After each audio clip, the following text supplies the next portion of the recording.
Hi, Loopy Dave here. Welcome to watching digital paint dry as I go through creating this month's Imagine FX cover.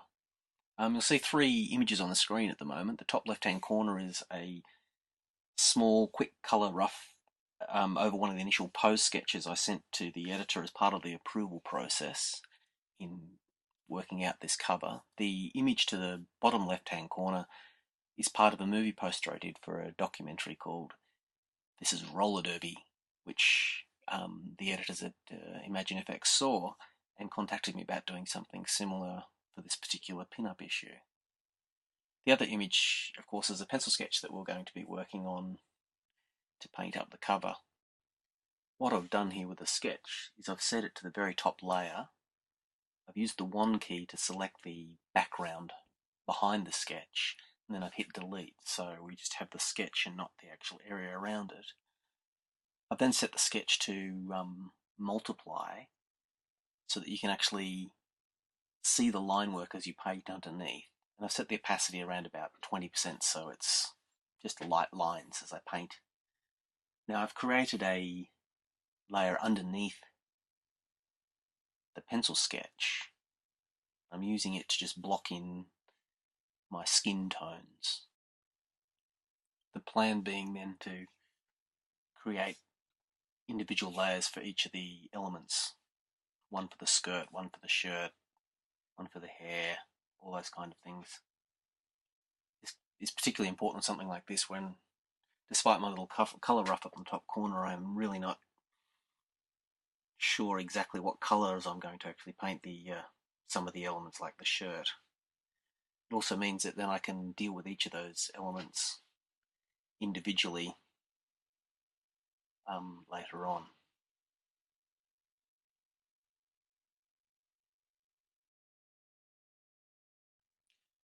What I'm doing is giving myself a really, really rough look at what I might be doing with the colours a bit later. I've tried to play around with some greens underneath, but for some reason all my drawings paintings end up with them being heavily orange. See how I go this particular time.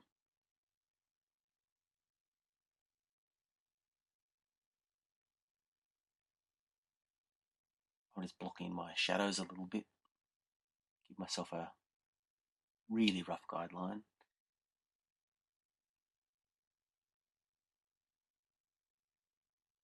Once I've sort of got a basic for the skin tones area, I'll create a new folder. And what I'm going to do here is the next particular element. I'm going to block in some colours for the skull. I want to pick up some of that sort of green colour in the shadows on the skull, and I want that sort of like old, slightly yellowed but shiny kind of look. I don't want it sort of like a bleached out white skull. But what I've done here is I've created a new folder and a new layer. I've created one layer called palette. I've just dumped a couple of colours that I might feel comfortable around using, and I've created another layer which I'll now paint. Just really quickly block in areas of the skull and shadow. I've actually got this plastic skull in the reference picture there sitting on my desk, and I'm actually painting from it, but I've got it in there just to show you. It's slightly distorted but great for detail.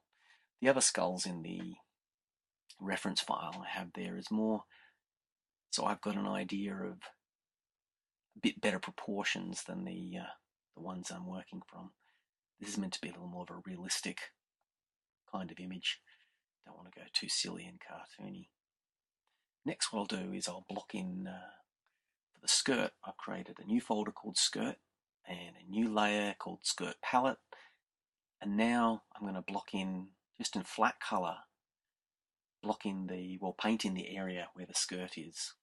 I'll do a fairly clean, careful straight edge line, or clean lines, not all straight are they? And then I can select this layer later. It's the base layer I'll use for painting the skirt. But if I hold down the command key and click on it, it then will load up that nice clean selection So if I need to do some broad brush strokes, I can load the selection and keep my edges nice and clean. Now that I've got the skirt blocked in, what I'll do is I'll create another folder called, well, I'll call it knee pads. And then I'll create a layer in that folder, and what I'll do is I'll start painting in, just like I did with the skirt, blocking in the basic shape that I'm going to paint. Say the knee pads. There's some little bit of information there that I don't quite like in this pencil sketch, like a little flap sticking out. I don't think I'm going to paint that in. But what I'll do is do this for the knee pads, the elbow pads, the gloves, and then I'll create another one and I'll work on, say, the shirt and things like that. This can actually be quite time consuming because you want to get a really nice clean edge. I'm using a hard edge brush set on a fairly high opacity. Not how I paint normally when I'm painting detail, but when I want to paint my basics, it's a quick and easy way to do it. Now I've created a new layer inside the skirt folder, and I'm just blocking in the red area where I want the extra colour in the pleats to show through.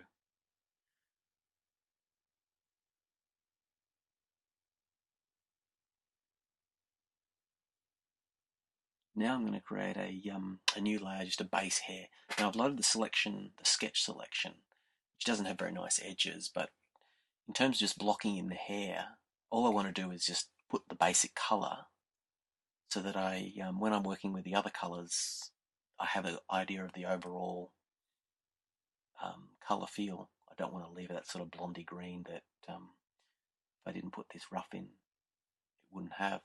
Just put a tiny hint of where a little bit of the highlights might go.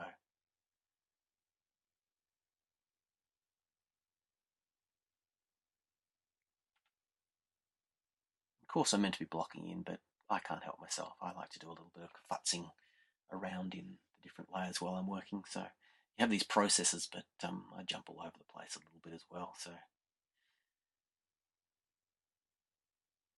now what I'm going to do now is the backlight that I want to put in here. I'm just going to do an extra layer called temp backlight, and I'll just block in really quickly where I want the bright backlight to show through. And as I paint through the whole painting, I'll take when I've done each element, then I'll take that little bit of backlighting on that layer and clean it up. Anyway, there is the blocking in.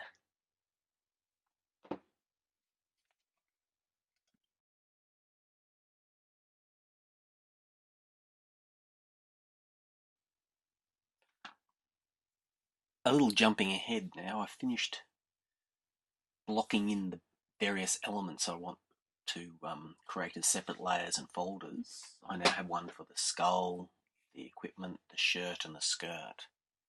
I'm jumping ahead to now where I'm painting my skin tone layer, putting in more details. What I've done to do this, I've replicated the line work layer that was up the top and dragged that copy down and merged it with the base copy of my colour work for the skin tones, and then turned off the line work layer up the top. And this means I've got a merged layer with my sketch and my base colours, and now I'm painting on it, because at this particular stage I don't really need the line work to be sitting above, because I want to know what the paint's going to look like. If I want to refer to my pencil sketch, I can always turn the top line work layer back on again, but I don't need it here.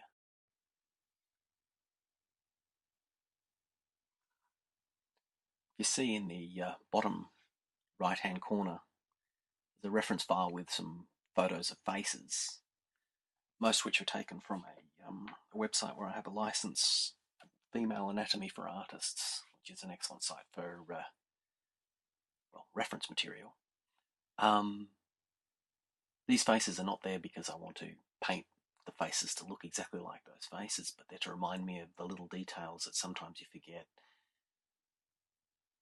where the light bounces up under the nose and all those kind of things. I don't want it to be a photorealistic image, but I want it to be a realistic image. The eyes in my original sketch are slightly larger than what are probably real. A few other elements, which is why I like to do a lot of my sketching unreferenced and then paint using reference for some of the details rather than the actual whole. I'm using uh, two brushes to paint here. I do a lot of my blocking in with and a lot of my painting with a hard edge standard Photoshop brush. But doing the skin here, I'm using a little bit of the soft brush as well. Just putting a little bit of tiny bit more brightness to the eye. The base of the eye I like to keep quite dark. It allows you, when you add your highlight, specular highlight, to really punch out. You'd be surprised if you look at an actual eyeball, it's far from white itself already.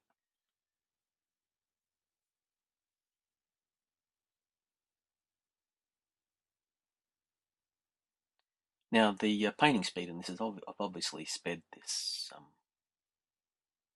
the process up. I like to do a lot of stopping and looking as I paint.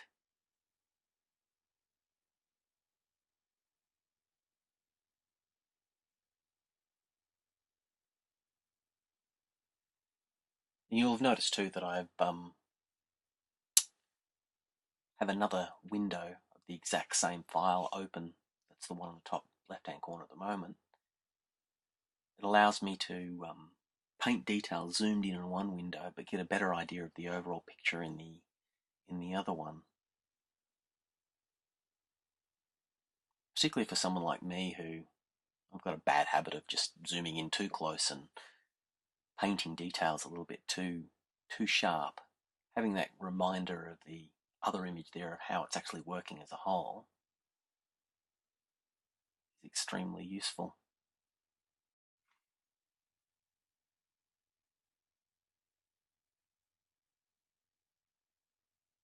Even though I'm working in very tight at the moment, at about 200%, I still like to keep a little bit of the brush stroke visible when you're zooming in. When you look at the smaller image, everything looks really smooth, but when you zoom right in, you can actually see the brush work, and I don't like to lose that.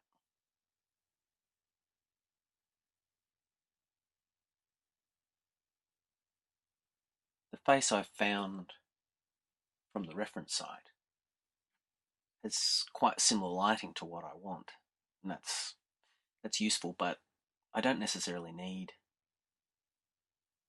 my reference material to actually show the exact lighting that I want. It's a skill I've picked up over the years of being able to look at something and change the lighting in my head or paint something with a different shading. I do that often with the things like the plastic skull I put on my desk while I paint and things like that. I don't like to be slave to just one particular piece of reference too. Sometimes I have many pieces or photos and images just to look at, just so I can get an idea, get an overall feel of how something might work. Other times, if it's something I'm very familiar with, I don't bother with any reference whatsoever. What I'm doing here is I'm cleaning up the edges of my body paint layer. As I paint the detail, I'll go around also clean up the edge. So later on, I want to select that particular area. I just have to command click down and it selects a nice clean edge, and I can go back to using like a larger brush to get a nice gradual tone right towards the very edge without losing the edge that I like.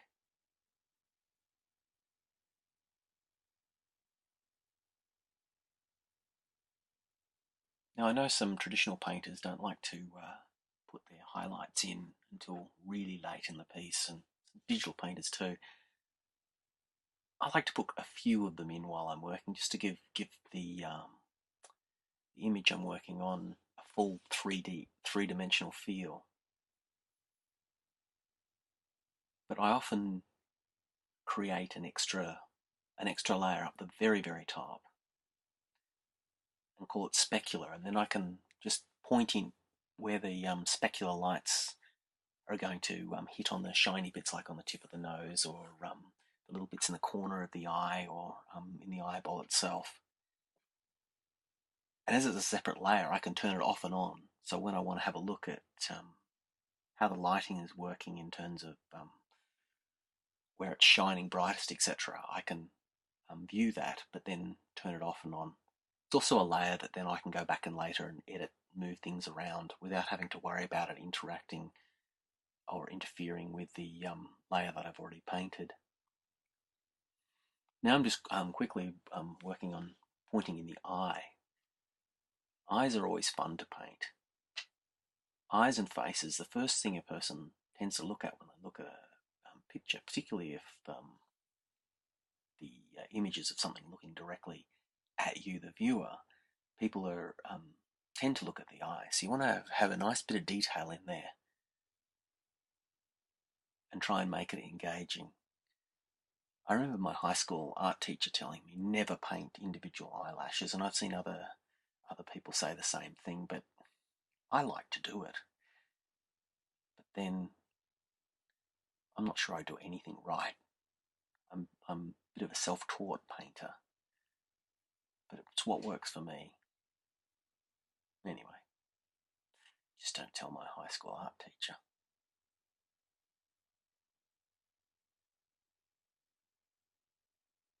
I'm actually painting on a layer just above the body paint layer. What happens is, when I'm happy with the way it's looking, I'll then merge it with the body paint layer and then create another layer to do my next round of painting, and then merge it once I'm happy with it too. It's a sort of like a safety thing, or a I don't know, comfort thing. For some strange reason, because I know I'm being watched or taped while I'm painting this, I actually feel a little less confident in my line work and the way I'm painting. And it's slowing me down just a little bit. The other thing that slows me down too is the fact that the recording software sometimes makes the motions a little bit jerky, which is a little bit frustrating for someone who likes to have a smooth movement as they paint. This is probably a good time to talk about my setup. I'm using a 13-inch laptop to run a 30-inch monitor. So the laptop itself is pretty useless in terms of screen estate. I often just use it to put floating menus in, or to run a DVD while I'm working. But the 30-inch monitor is a thing of beauty. I use it, it gives me plenty of room to paint, it gives me room to put a spare image or two of the image I'm painting at a different size, so I can view it, and I can also have various bits of reference on screen if I feel like I need them. The other peculiarity about my working process is I paint with a mouse. This kind of startles some people, but I tried a Wacom tablet many years ago, and this was back when they were first out. Well, when I first heard about them, and there was a quite a intolerable delay between what my hand did and what happened on the screen. So I kind of just gave up on them and taught myself how to paint with a mouse. And after doing it for many years, I can sketch, draw lines. Well, if you're watching this, you can see what you can do with just using a mouse. I've loaded up a picture I found of a Gil Elvgren painting. It's a wonderful freshness to his paintings. His colours tend to be a little more vivid than what I'm currently going with here. And his expressions tend to be more delightful.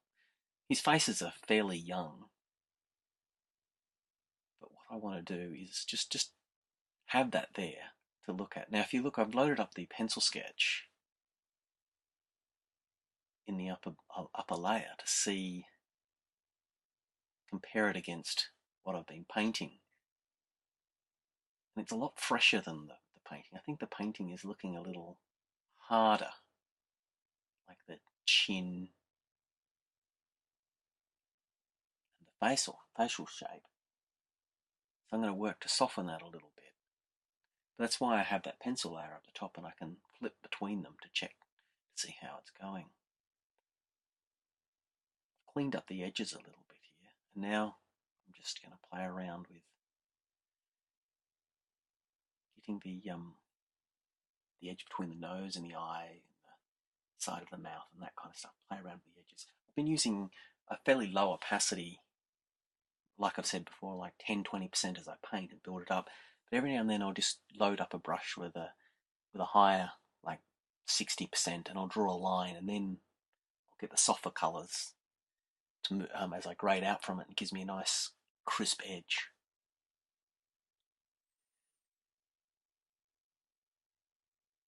The other reason why you put a Gil Elfgren picture as reference while you're painting is basically to make yourself feel vastly inferior. Boy, his art is lovely.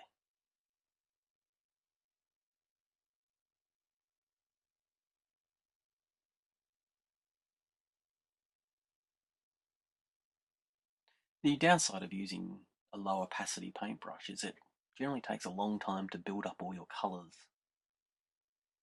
which means I don't work particularly fast. But then I like the end result.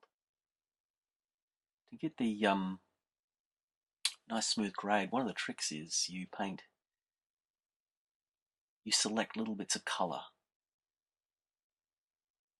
beside the bit that you're painting, and paint it at a low opacity too. And if you keep doing that, you get these lovely smooth grades where you don't need to use a smudge tool, which causes ripping, or a stronger soft brush, which you don't have as much control over. I've added a little more yellow to the forehead area.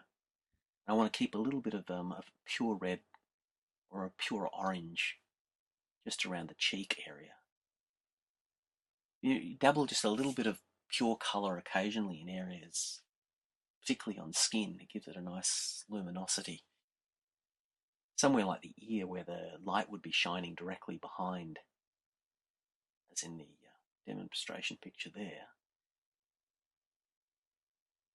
Really adding that pure colour just really adds that extra punch.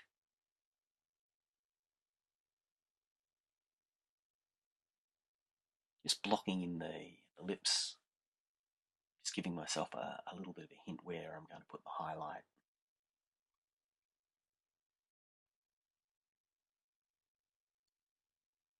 If it looks a bit like I'm jumping all over the place, it's probably because I am. When I'm working, I'll see something in the corner of my eye that I need to work on, then I'll bounce back to another bit. I suppose it keeps me from getting bored.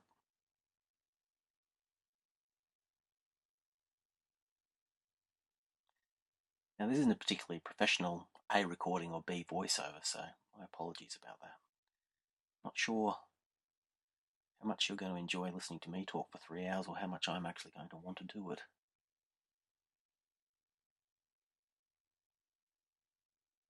Just sketch in where I want the top of the eye to be. I'll have a look at the eye in the reference picture there to give me an idea, but I'm referring to my own smaller version there, and the pencil that I've got showing underneath. I was quite happy with the face in the pencil sketch I did. It was quite fresh and round-cheeked and sweet. I'm not sure that I'm still retaining that.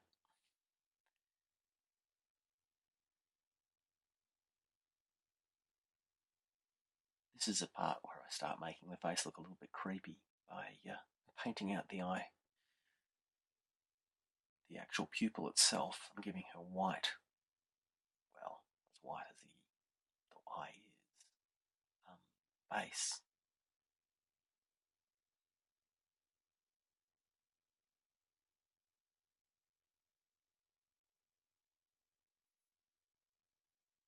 I'm not going to use much blue in this particular image because I'm trying to, well, it's not a colour I want to introduce to this palette that much, but I do have a tiny hint of blue in terms of around the eye blush and the just in the very corner of the eye, the little pointy bit there.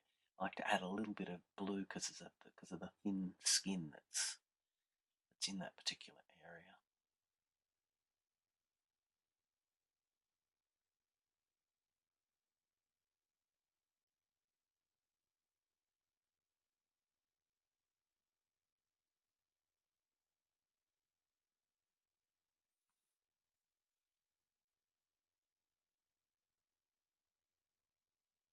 Once I get my colours going in a painting, I tend to reference the colours that I've already used. It's the joys of using a low opacity in my paintbrush. I start to develop a whole range of colours by the way they mix and blend as I paint, and then I will find a colour close to what I want in something I've already done.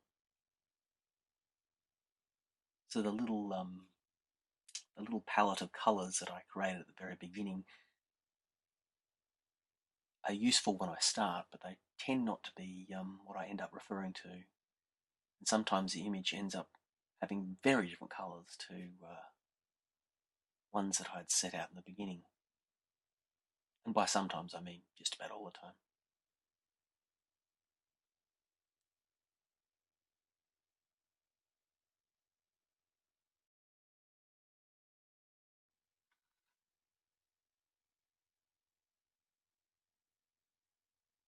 Once again, I'm just using a mixture of the soft edge and hard edge brush. I don't have anything against using textured brushes and things like that, but particularly when I'm doing all the basic work, I don't really need anything like that. I actually think it's a good idea if people can learn how to, particularly when starting out, to use just a basic brush and not rely on some textured brush to solve the texture issues and problems, but actually work them out through observation and work out how a texture works.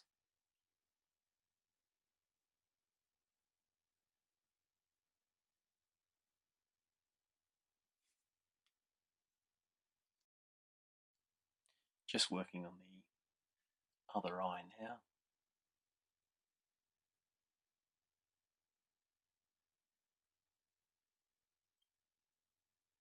Once again, keeping the actual base colour of the eye quite dark.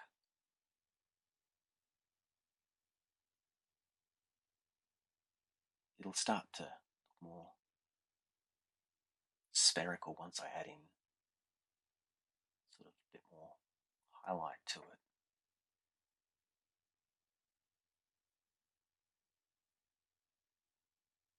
But at the moment I'll just keep it quite dark. I did a series of covers for Modesty Blaze, the comic strip, not that long ago.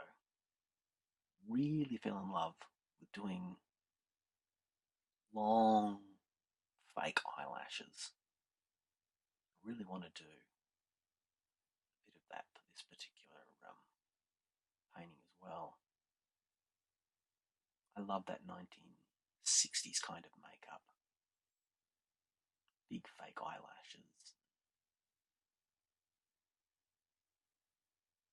marked eyebrows.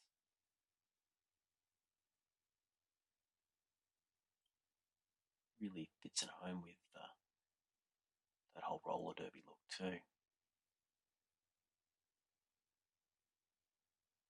painting roller derby stuff. Sometimes life's tough. I've played around with leaving just a few brush strokes on the top of the eye. I know that you have the eyelashes, you get this little uneven patches of highlight across the top of the eye. Just by doing a few blobs with a paintbrush, you can kind of show that. Just using a soft brush and selecting colours next to each other and to smooth out the actual skin tones there. Still leaving just the slightest hint of sort of brushstroke underneath. Kind of happy with the tones as we're going now, but the shapes are still a little bit sharp. I've hidden the hair level just because I need to paint past where the hair is, and then I'll paint the hair as a layer on top, and in between I'll paint a layer with the shadows. What I'm doing now is just blocking in a little bit of, blocking in a little bit of where the ear is with a little bit rich, pure colour, where the skin is thin and the light shines through.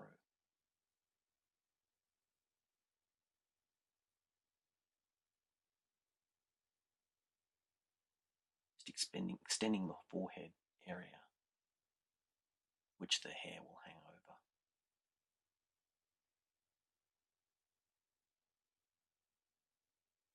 It's kind of alright. I'm not entirely happy with the face at the moment.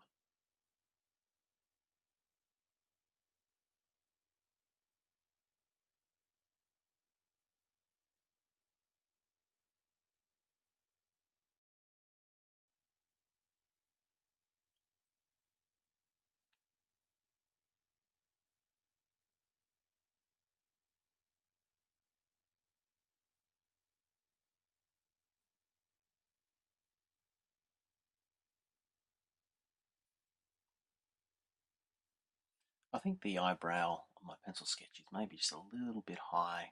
It's very cartoony, and in real life you'd get that, you get a little wrinkle if you raise your eyebrow that high. But I think the fun of doing pin-up stuff is to add just a little hint of cartoon or exaggeration to it as well. I like the fact that I'm going with larger eyes and an exaggerated expression. I'm a big fan of asymmetrical expressions. In this case, one eyebrow up, one down. I think symmetrical expressions tend to be less interesting.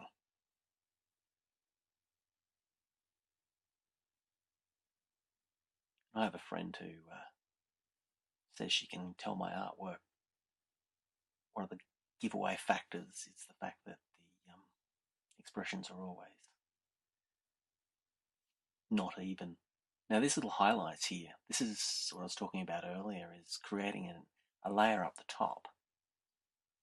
And in that layer, I can play around with adding more pure whites and getting my little specular highlights going. Face is still looking a little too angular and hard. I've put in most of the basics though. What I might do at this stage, stop working on it and work on something else and come back with a fresh set of eyes.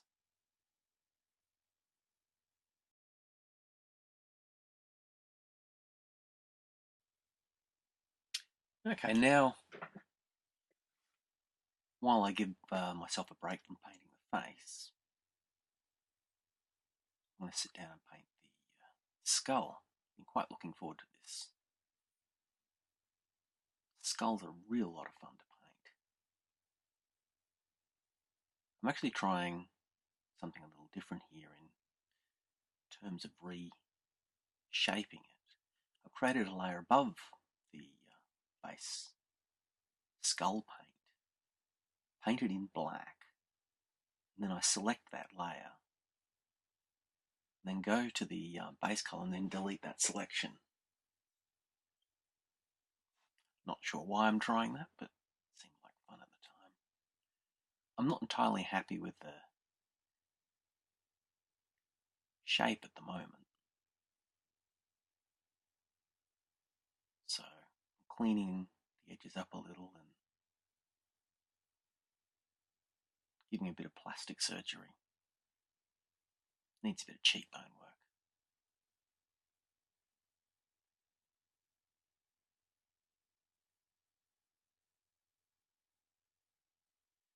What I'm going to do here is just to give it a little more glow, create a layer above my paint. Just set it to overlay. Just paint a little hint of the skin colour on top, which then translate to a nice golden glow. Then I've flattened it down back to my base colour, so I'm working on that one layer. I've just wriggled my reference around the screen a little bit. Not being a slave to the actual reference itself, but I love the details on the plastic skull I have. Now when I'm painting something like this in particular, I'm using the almost exclusively for the whole skull is the flat basic brush that you find in Photoshop, just to different sizes and different levels of opacity, mostly around 10%. Takes a long time to build up my shapes and shadows, but I like the sort of textured layer you get with the flatter brush.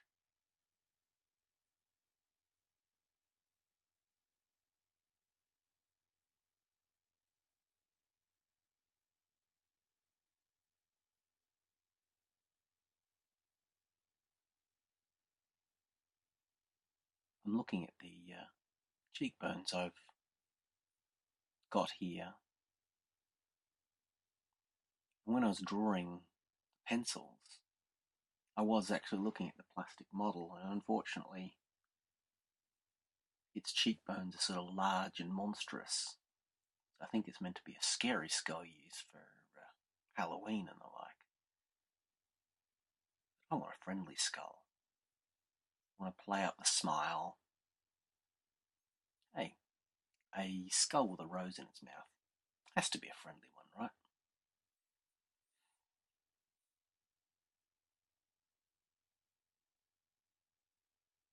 The fun thing about painting like in the low level opacities, it takes a long time to build up the look you want. Sometimes it can be discouraging because you don't notice instant changes and it's very gradual. So a little thing I do to, I don't know, keep my sanity a bit more is I will copy my artwork at a certain stage, create a new file, but make it smaller, and just keep a copy of where I was at that particular point. And maybe an hour later, I'll do the exact same thing to that smaller size as another layer, and then I can flip between them and have a look and see that, yes, in the last hour I actually have done something.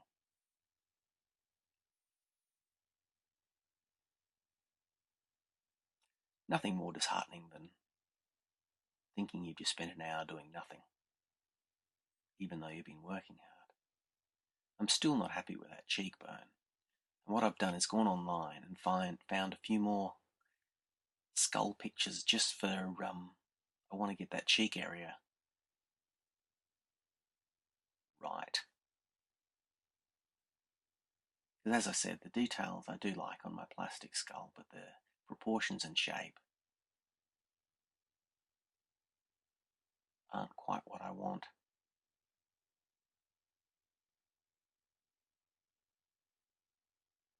I've painted plenty of skulls before, And if I'm painting something that's slightly more cartoony, I won't bother with the reference.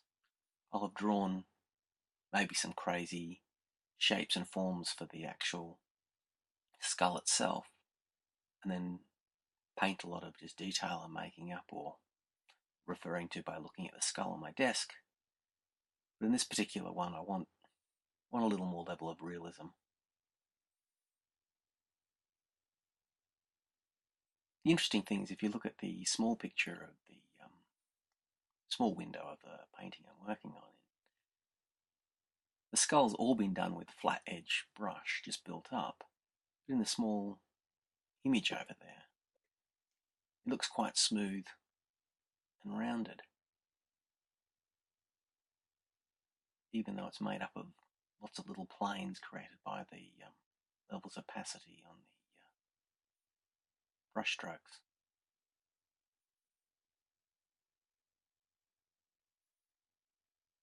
The important thing to reference, though, when painting something like a skull where you want some level of realism,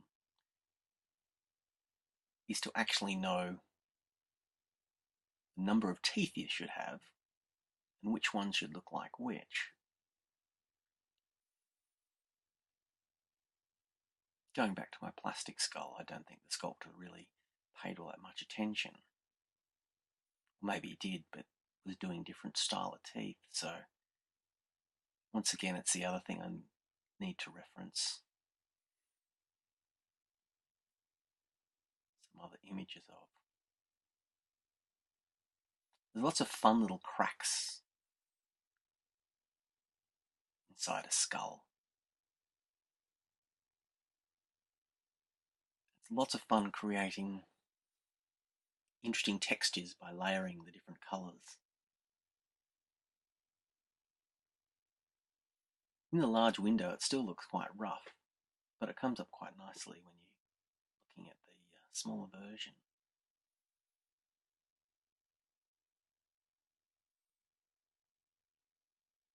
The other thing you want to know about the little cracks in skulls is not to keep the crack completely even.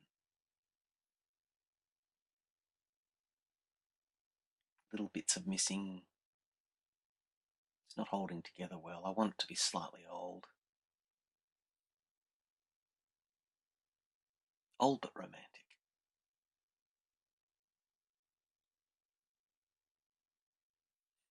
I'm still selecting my colours from... It started off with those base 3 colours I had in my palette that we saw earlier on in the while I was painting. And then by overlaying that little bit of the skin tone set to overlay to add that little bit of glow, it's then creating some more colours. And there's the green and the brown, and then adding little darker colours. And as I build them up with a brush set at 10%, it's creating different colours again. And so I'm having an entire palette sitting inside the actual skull itself, which I can refer to for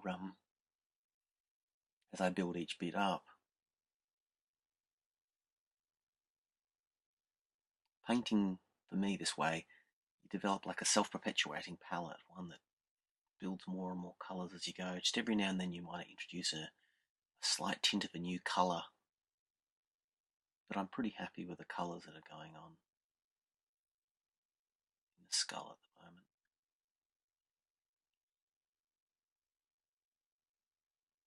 The important thing is to keep in mind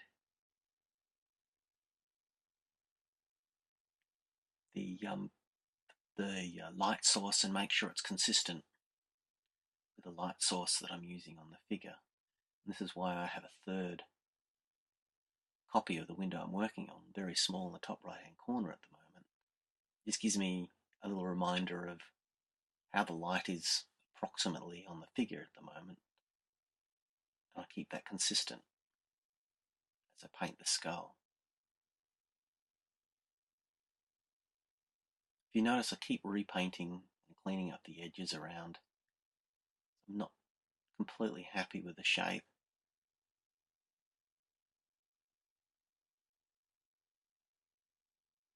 I keep wanting to make the eyes a little bit wider, just a little more surprised.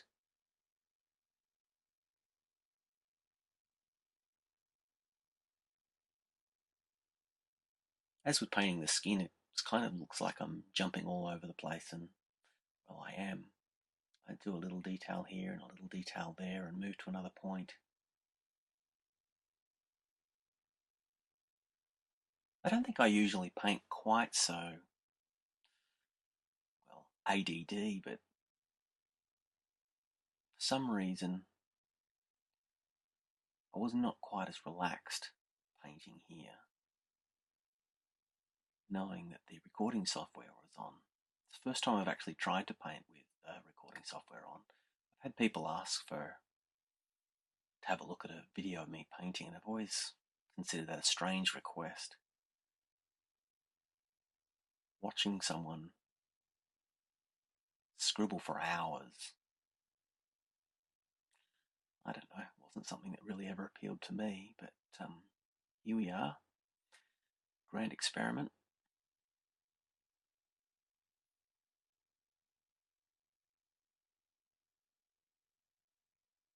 If you're one of those people who managed to make it this far, well done. Just making a few little irregularities and making it too perfect in its shape. Little cracks and all that little kind of detail that makes painting something like this a lot of fun. I also want to keep a little bit of orange and glow inside the eye cavity and the nose cavity. Just like the bone is thin, it's been polished, so the sunlight comes through a little bit, or the light source comes through and creates a little bit of glow. I just like that. I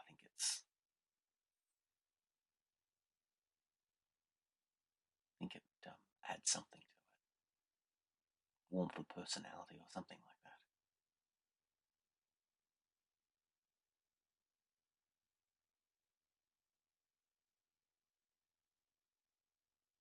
Keep modifying the shape.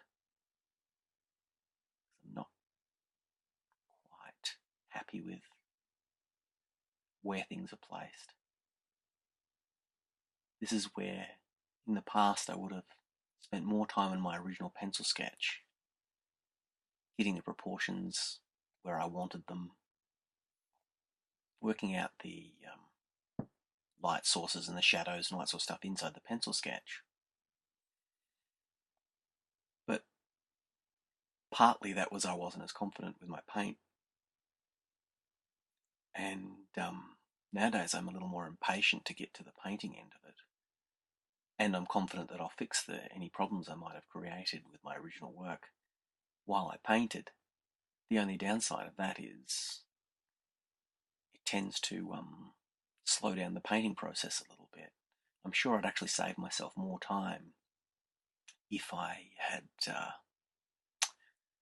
been a little more precise in my pencil sketch. If you notice there's a little bit of jumping here of details pop up, it's just, well, I'm recording this voiceover after I've created it, and I know that I spent over 3 hours painting the skull, and even sped up, etc., etc. I can't afford to take that much time showing you how it's been painted, showing every detail of it, because, well, there wouldn't be enough time to go through other things. Now, I've still been using a flat brush for absolutely everything so far, but there's a certain point in the teeth where I'll probably use a little bit of a soft brush just to soften the edges and the teeth just a little bit. I've sketched in the teeth because I've referenced a few skulls there so I can mark out my teeth a bit better. Once they're just the areas blocked in, then I can start to paint over that.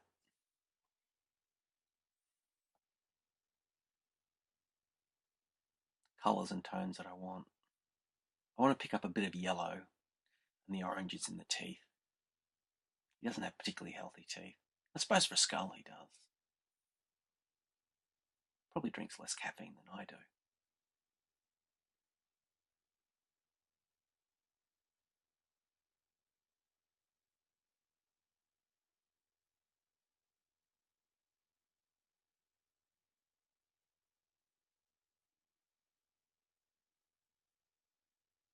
Still want to pick up a bit of that green backlight.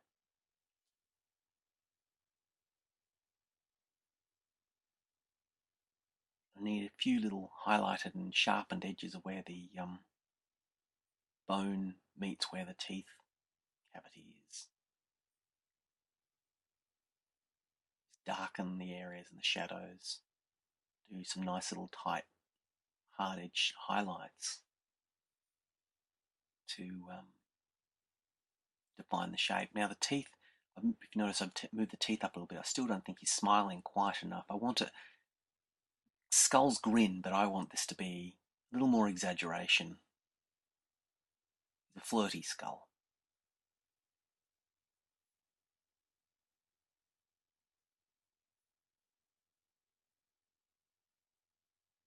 I like the little ridges where the bone comes up to the teeth, but can't have them too defined. I'm just softening out the teeth with that soft brush I was talking about. For everything else, I've been building up with a hard edge brush, but the soft edge brush is good for the grades, but then it also takes a little bit of the sort of harder edge texture out of the teeth. So I'll go back with that and add some little highlights and little indents and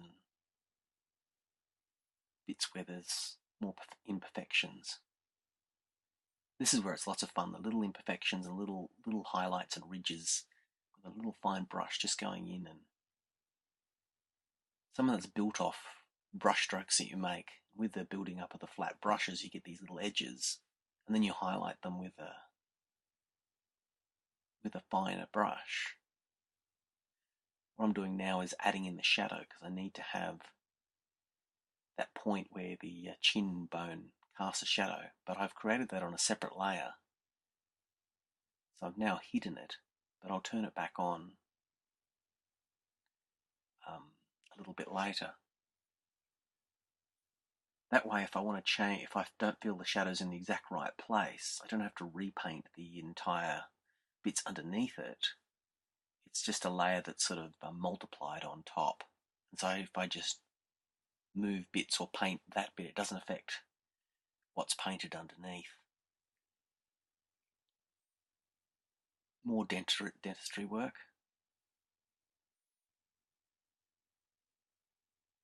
Looking at the teeth, finding the two side ones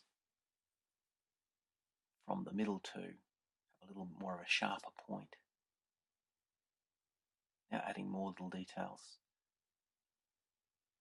To be perfectly honest, I actually think I've got a bit too carried away with details on this skull.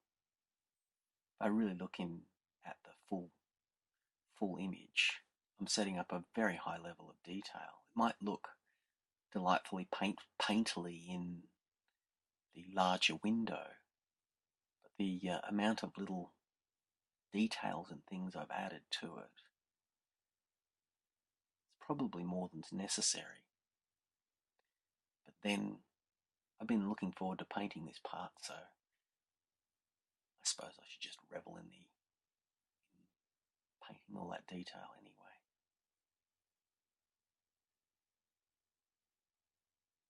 Still working on the shape as I go.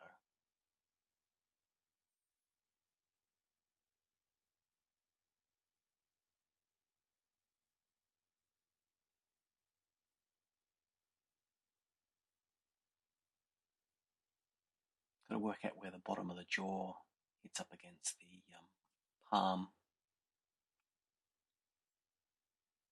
Just pick up a little bit of the colour that I know the gloves are going to be, which are going to be a dark grey and black. So I need to have a nice dark point where they intersect. I'm also adding a little bit of all the green back into the side there. So I've got a sort of cooler backlight, which is going to contrast against that hot yellow when I add it in, and the warmer front light. Some of the shapes, the cavities around the teeth, are going to be brought in when I bring the back yellow lighting in. So I don't need to put too much detail there right there at the moment.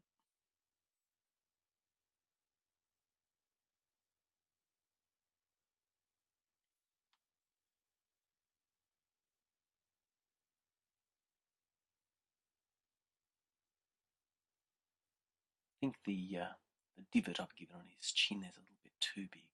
I'm just going to add a few little scratchy marks as well. Once again, detail is probably a little bit superfluous to requirements,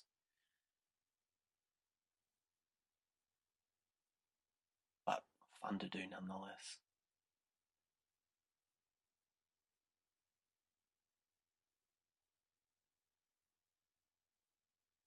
This jaw detail is a bit that's not very accurate on the plastic skull I'm using on my desk as reference. It's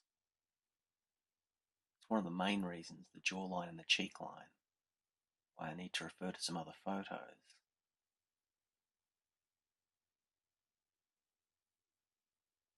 I've got a pretty good visual memory, so the more I do of something, the more I remember it. And then I don't need to use reference later on.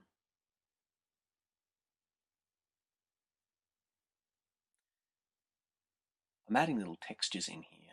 Now someone else might be using a texture map to add some little tones and little speckles and things like that, but I don't know, I still like the engagement of a texture by creating it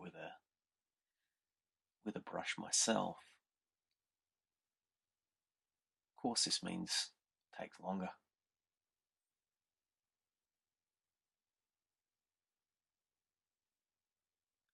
But I'm a person who actually really does enjoy the process, not just the finished result.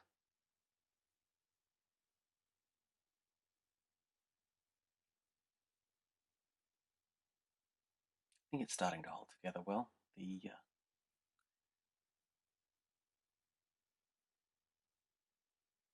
soften that tint back just a little bit. Create a little more grades within some of the planes.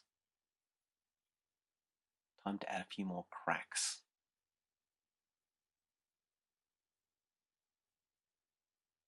Cracks probably a tiny bit heavy at the moment, a bit too dark. So come back and lighten that in a second. Just by overlaying a bit of the colour around it like that. Just want the hint of the crack. I don't want it to be all about the crack.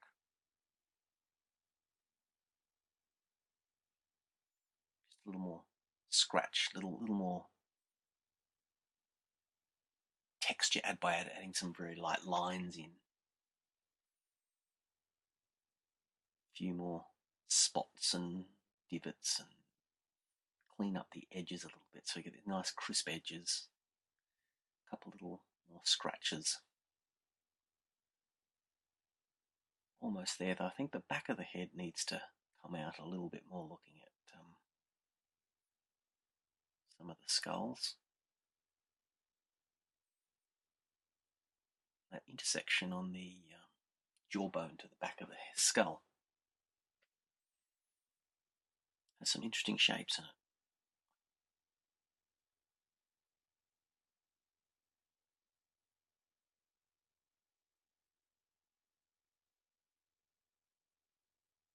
By the way, if you get sick of my rambling, just turn down the volume.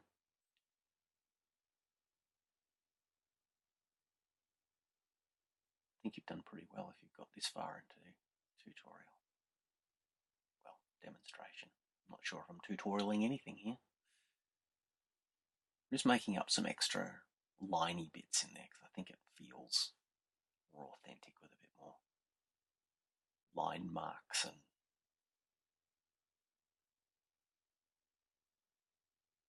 more selective marks. Might add a tiny bit more of a highlight to the teeth, but not too much. It's a bit too bright there, so just turn it back just a little bit. But I do want to add it.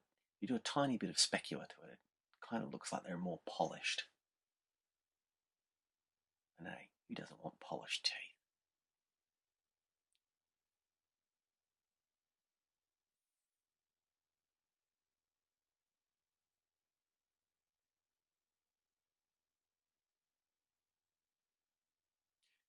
The crack, I like to have the cracks a little more uneven, a little wilder. So let's go back and paint over the ones that are a little too straight.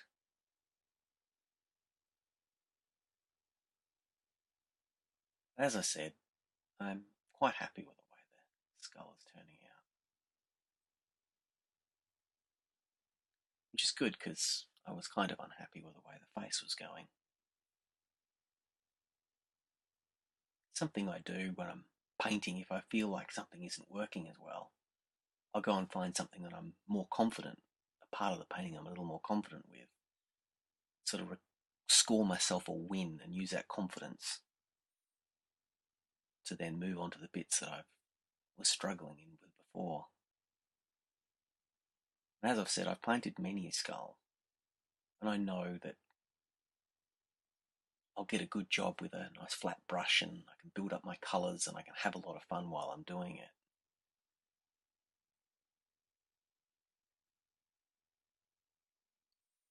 That's a divot I was talking, is a bit too dark. Just need to turn it back just a little bit. I think he ran into something sharp when he was a kid.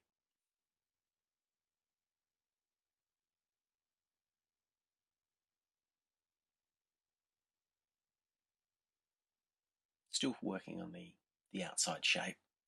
Need to delete a bit of the paint there to keep a nice crisp line.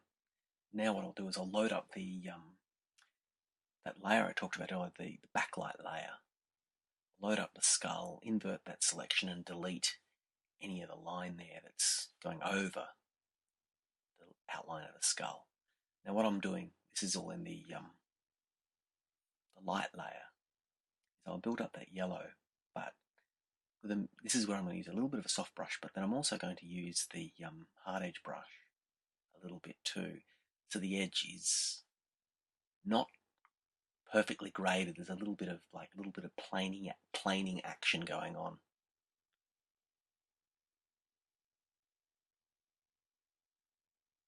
I want some nice bright bits. I want the skull to be quite a shiny, well, slightly shiny. So therefore the specular light from the yellow will be a bit tighter. But I don't want it to be even either. I want to add little bits of roughness and leave a bit of brush stroke as well. I'm just deleting the rough stuff I've had there, but then I'm going to, using a hard edge brush on low opacity, I'll just delete a few bits and create a little more plain, do a little bit of scribbling, creates a little bit of texture. So when you look at it, your eye tells you that that's not a flat, smooth surface.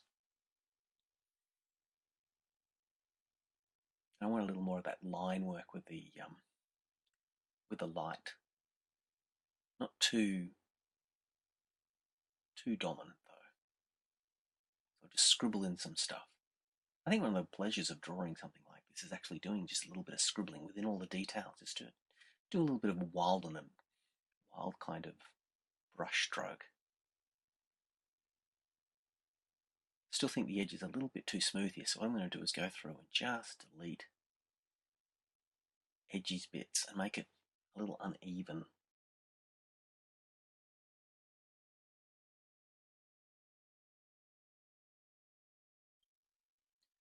Okay, now I'm going to work on the skirt. We blocked in the basic skirt shape as a layer before in its own folder, and now I'm creating another layer in which I'm just going to start to block in some of the tones. I've got the line work layer up the top on, so I can still see where the shapes of the skirt are to paint. I used to have trouble with this kind of skirt until I kind of worked out the physics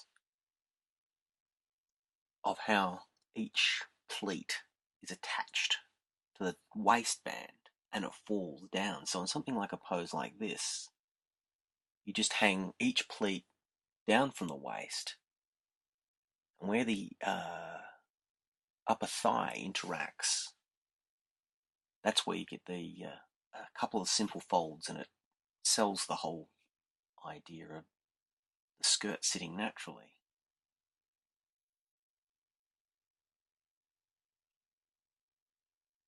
Might sound a little weird, but I also have a skirt like that, which I in a costume cupboard. I've got lots of props and things like that. And years ago, I bought myself a mannequin for my studio. And for jobs like this, sometimes I will dress the mannequin in an outfit similar to it, so I can glance and refer to how the material might be hanging. It's good to be peculiar.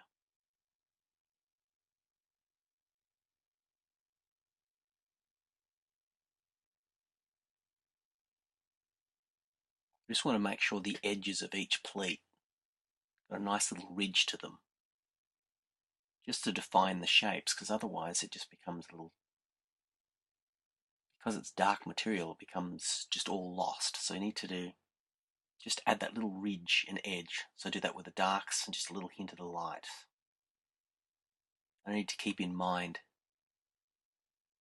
that the tones on the skirt will get darker as it heads towards the back end, but then we'll have that bright yellow pickup.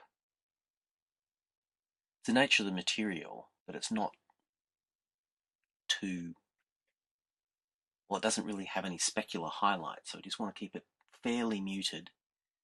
The thing that'll also help sell the different shapes of the pleats is making the red inside pleats visible. Now, earlier on I had drawn those red shapes, and what I'll do is I'll turn that layer back on and set it to colour, and it will change the colour within that particular area into that red. But I'm jumping ahead of myself a bit there. I'm still working on getting a nice edge. Most of this is done still with a hard edge brush. Just sort of adds a little more painterly texture to the material.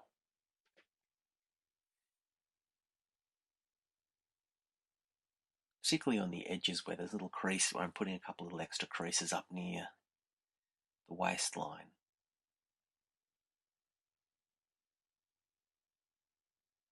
This particular time I'm running 2 extra windows of what I'm working on. One full picture and one a little sort of 3/4 view, and one, the one I'm working in, zoomed right in. Now what I've done is I've actually turned off the layer, the layer with the body paint on it, so I can actually see the actual edge that I've got for the skirt. And when I did my basic shape, I didn't do a particularly brilliant job. So what I'm doing now is going through and cleaning up that edge.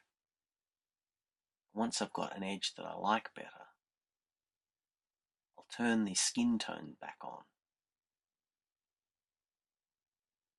Hopefully we'll have a nice line across there. Getting the nice line, the nice edge, is in this case a matter of using the erasing tool as well as using the brush tool. A couple little shapes there I feel need a little bit more work, but my pencil sketch was kind of, I kind of was happy the way the shape of the skirt came through in the pencil sketch. It's a little dangerous painting colours without the context of the body layer there, but the body layer is more likely to be influenced by the skirt colours than the skirt to be influenced by the body colours.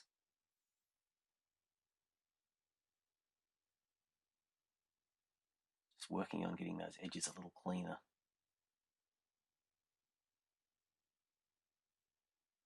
You can still see the brush strokes in the texture and the material, but I kind of like that though.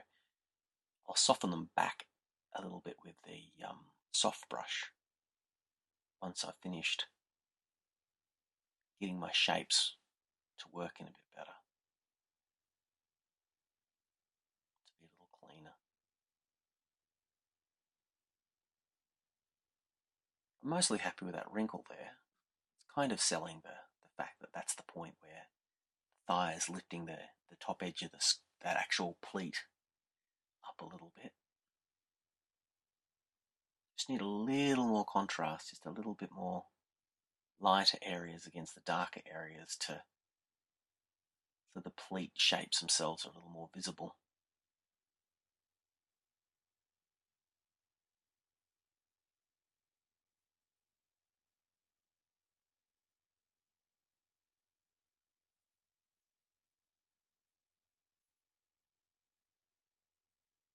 Now I've turned on the red layer and I set it to colour, and then I'll turn that area into that red colour.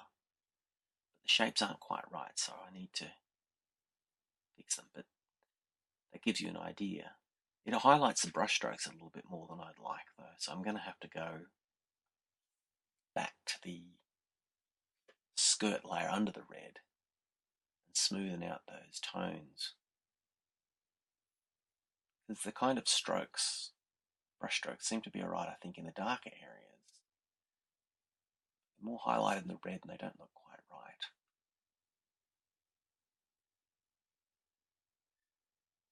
Still not sure on the shirt colour there, but I'm darkening it up for the moment. Now I've turned on the yellow backlight, which is the layer up near the top. Now I'm cleaning up the backlight on where I had it on the skirt. I think that kind of looks alright. Maybe it's a little bit too bright, because I don't think the material is quite that specular. But I might leave that. I will keep cleaning up the edges though a bit.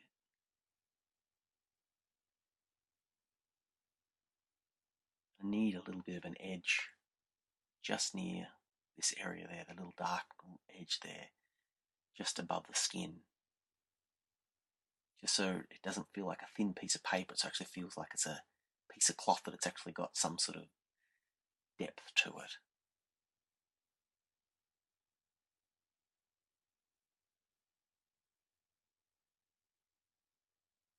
Just to put that little bit of edge. Barely visible in the smaller window, but if it's not there, it doesn't quite have the same weight as it does when it's there.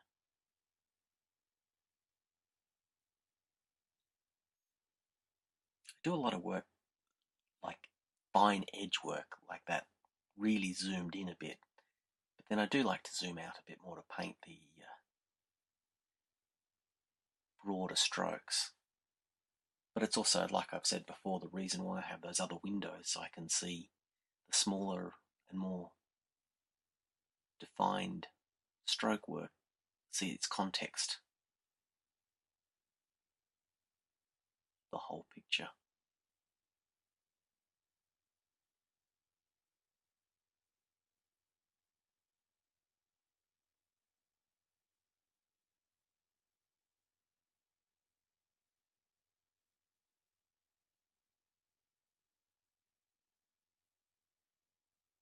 Just want to make the shadow fairly crisp, because the pleats fold.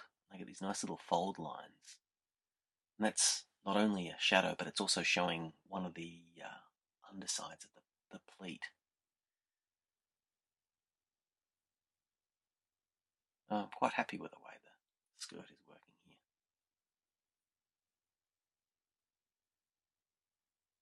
Just working on cleaning up a couple of the ridges and edges.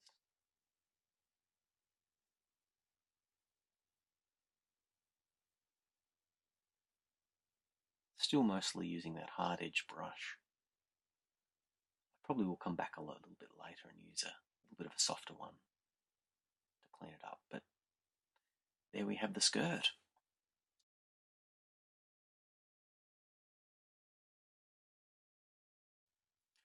Okay, we're back working on the face again. The flickering there is just me turning the pencil layer up the top off and on, just for a visual comparison from my original sketch to where I am with the painting of the face at the moment.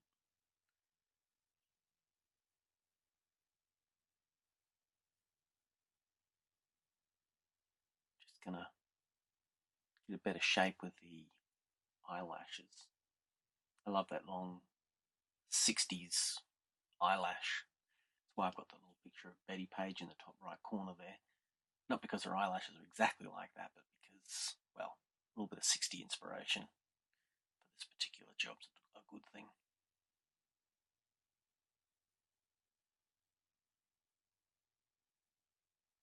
Just want to open the eye out a little bit more.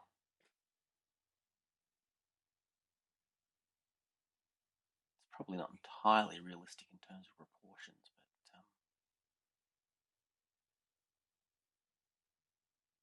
definitely going for that sort of wide-eyed look.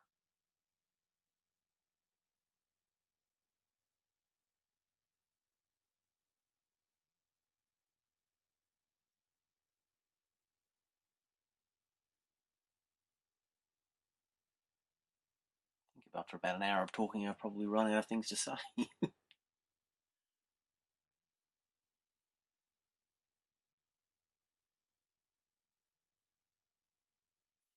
As I mentioned before and earlier on, I had an art teacher who insisted that you should never draw the individual eyelashes, but I like to put them in, particularly in something like this where it's actually a feature of that kind of makeup. And what I've done here is I've created an extra layer and called it lashes. And I've drawn the actual individual lashes, but then I've taken a rubber, the eraser tool, and just taken the edge off the ends of it so it's a little softer. And then I'm now going through and just putting a few little specular lights between each individual lash.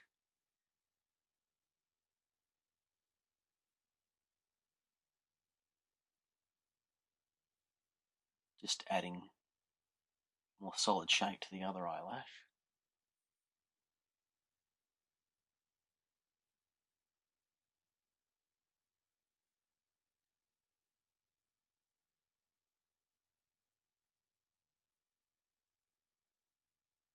Once again, I'm just taking the harder edge off the end of the lash by using the erasing tool, set on a fairly low 10 or 20%, and just rubbing off that sharper bit. I've seen a little fade there. I've just edited a little bit out. Watching me sit there and futz with an eyelash for 5 minutes is probably not your idea of fun.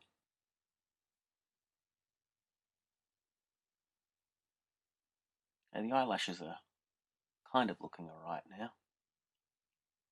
I have an eye in the top right corner as reference, just to remind me where little bits of highlight and that go. I don't actually always end up referring to it, but just, I don't know, it's sort of comforting to have it there. Now what I want to do is start working on the pupils.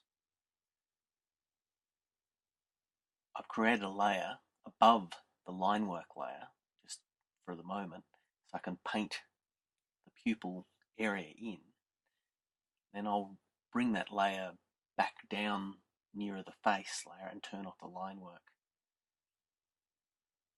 Because the pencil sketch and the painting don't exactly line up, notice I need to do a little bit of movement, move the eyes around so they actually look like they're looking at you, the viewer. I'm just quickly blocking in the actual eye. I'm not being that careful. I just want to make sure that it looks like the eyes are looking at us. It's quite difficult sometimes to actually get them to actually line up so it looks like the correct direction. So I'm spending a little bit of time to make sure that bit, well, I think that bit's kind of right before I start putting the details. Now I mentioned it before, but I have a layer, another layer up the very top, which has got my specular highlights in. Now I've turned them off while I paint the eyes, but I can go back and turn them back on later on. It just means that I can concentrate on getting all the details right and not have that specular highlight in the way, or paint it on and then find that I didn't like where it was and have to repaint the entire eye or pupil. This is where I like to use the circular lasso, get a really nice sphere that's technically nice and round.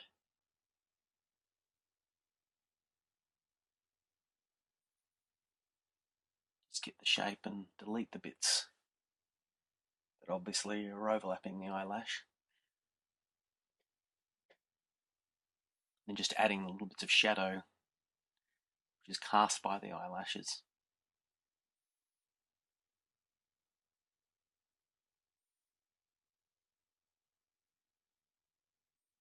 Just going to take the saturation out just a little bit because it's a bit, the actual base green is probably a little dark. Just do a little bit of scribble in there.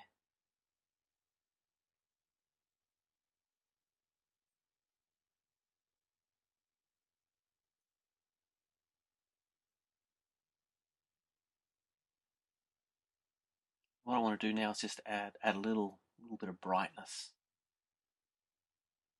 a little bit of extra colour in the bottom part of the pupil, and darken around the iris a little more. Probably a little too bright, but I'll just turn that back just a tiny bit because it's a bit too startling. This will change though once I put the specular highlight back on, because it won't be the brightest thing then. There we go.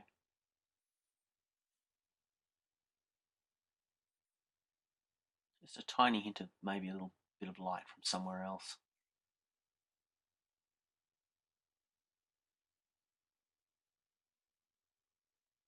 I like to put, sometimes I just put a tiny little bit of blue around the darkest area of an eye, even an pupil, even if it's not a blue eye. What I've done here is now I've done some little squiggly lines just for the veins. I've created them on a separate layer. I've set them to multiply, and then I've toned them, set them to opacity of about 2, and then I've just used the erasing tool to cut most of it out, so it's just the ever so slight hint of it. If you, something like this, it works if you've just got the hint of it, but if you make it more obvious, then it looks like she's got bloodshot eyes, which might be appropriate for roller derby, but maybe this is before she's had a punch up.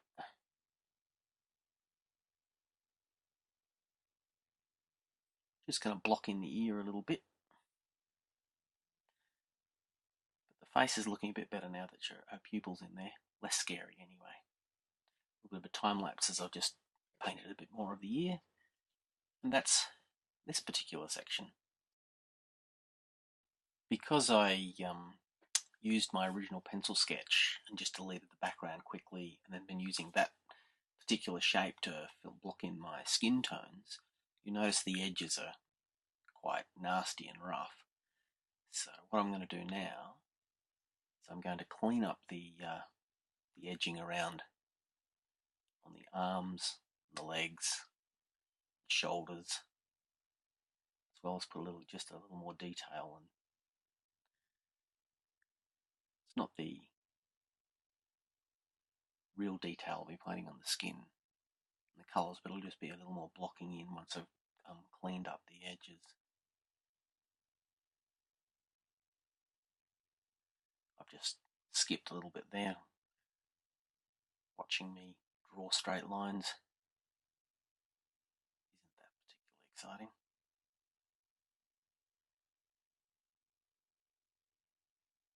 Now I'm going to clean up along the line of the leg. You can still see the pencil there because I'd merged the copy of the penciled layer and the body paint together.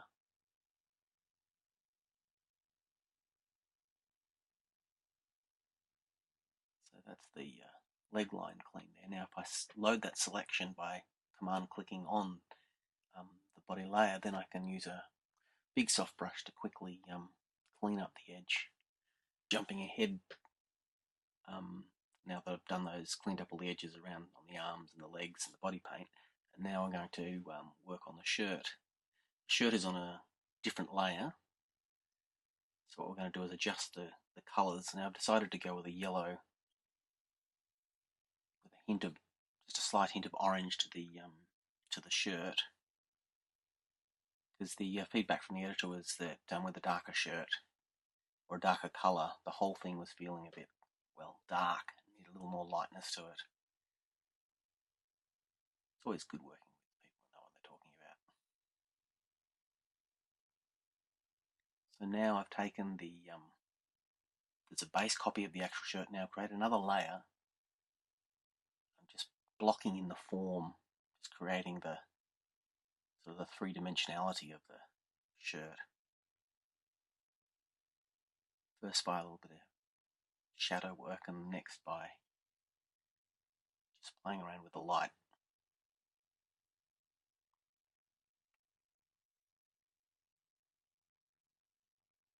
Just turning off the pencil layer up above. So now we see just the shirt area. The thing about a tight shirt like this, you get these really nice tight creases, and I'm quite happy with the ones that I scribbled up when I was drawing it. Now what I'm doing is the body copy layer underneath showing past the shirt. So I'm just going to delete a bit of that, load up the shirt layer again, put on the pencil layer, and use that as a guide to clean up the edge a bit. Get a nice clean edge on the shirt.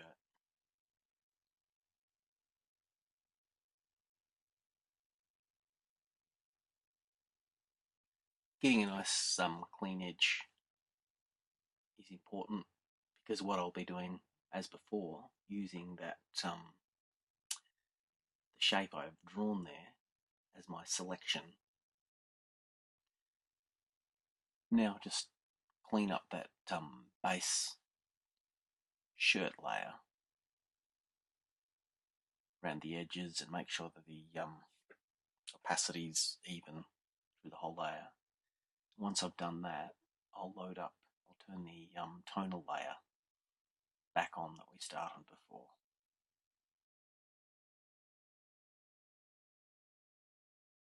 Now the base colour for the shirt's a bit dull, so I select that base layer and I'll just increase the saturation a little bit, give it a little bit more zing to it.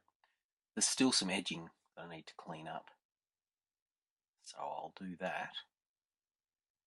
I won't show you all that because it's just me drawing lines, but now what I've done is gone back to the body paint layer underneath, and I'm going to do a little bit of a clean up. Paint over those pencil marks. Just get the basic shapes underneath.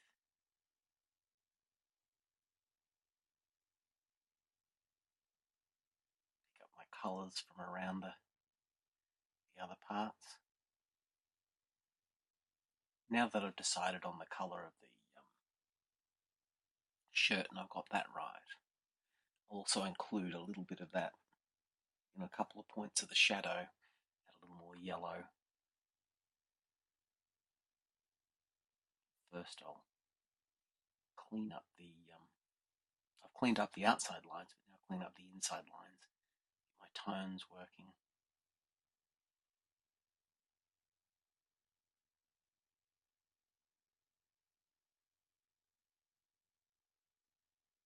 I want to get a little bit of that, bit of a hard, I know it's a tight shirt, but you want a bit of a hard shadow just along the edge, both where the shirt and the skin meet, but also around the armpit where the arm meets the side of the body.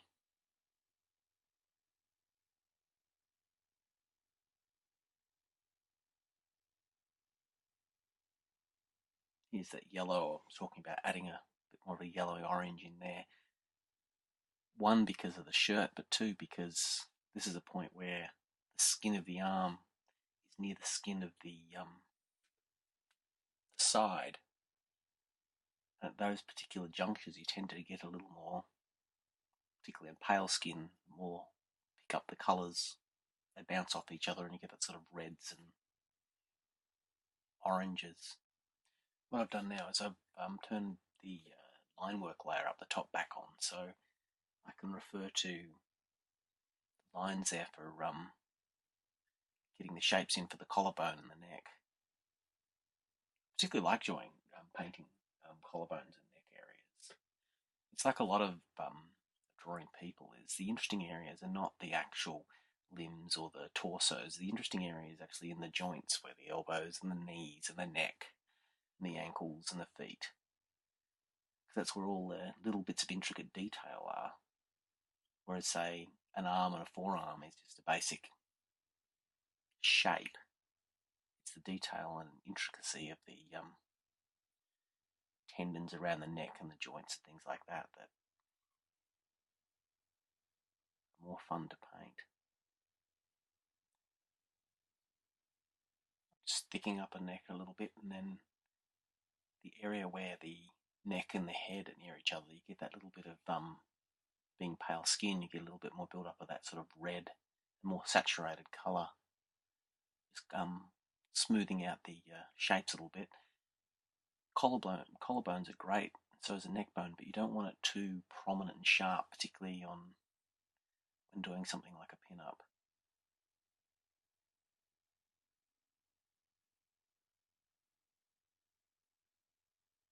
Just very quickly mark the shadow line there, but won't do much detail with that. It's mostly just so I have the neck area and the area around the shirt sort of defined a bit more before I start to paint the shirt.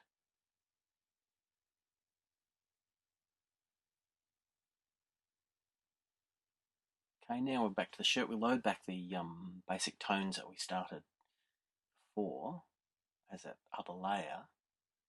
And now we'll just start putting a little bit of detail. So there's that stretch point between the breast to the bottom of a tight t-shirt. You get that little funny little ridge.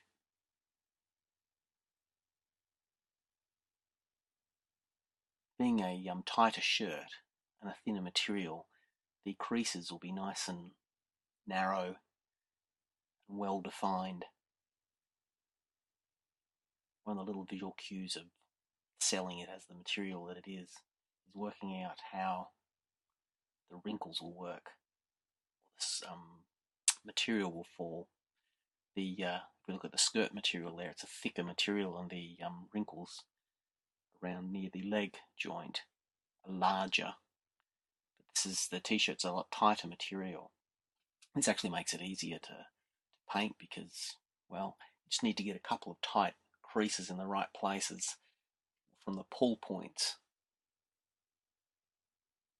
and it looks convincing, which is what we want here.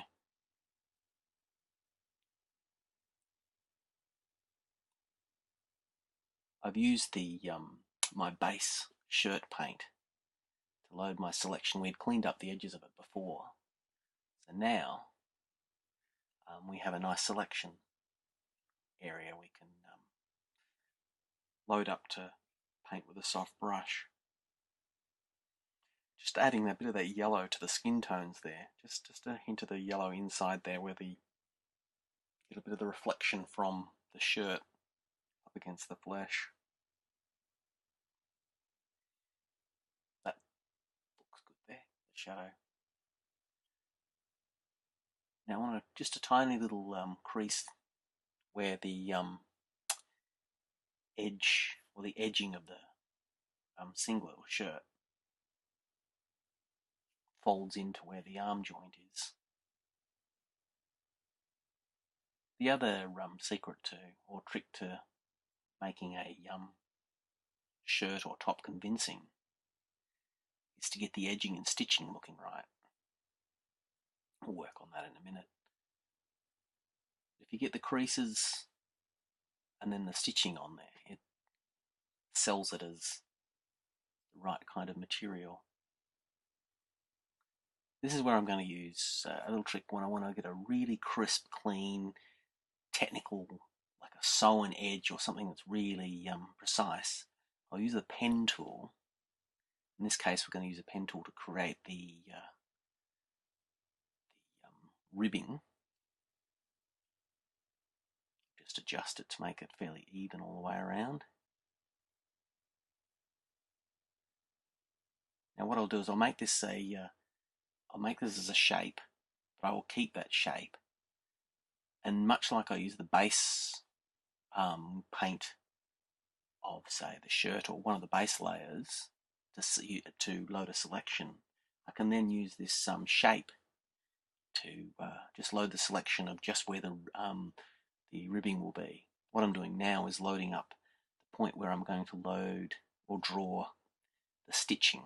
So I want this to be precise and machine-like, which means I don't really want to, well, it'll be more convincing with a pen tool than if I hand draw it. Now see what I did there? I clicked on the actual shape and then it loads up that selection. So now I can just use the brush there and create a little darker area under the edging of that thicker material around the neck. Because I've got that selection there, it's not painting in that other area. Now just darkening the shadow a little bit because the material, the lining there is thicker and heavier and sticks up a bit. Just keeping in mind the direction that my light source is coming in. So I'll get a darker edge where I'm painting now, and you won't really see much on the other side of her neck.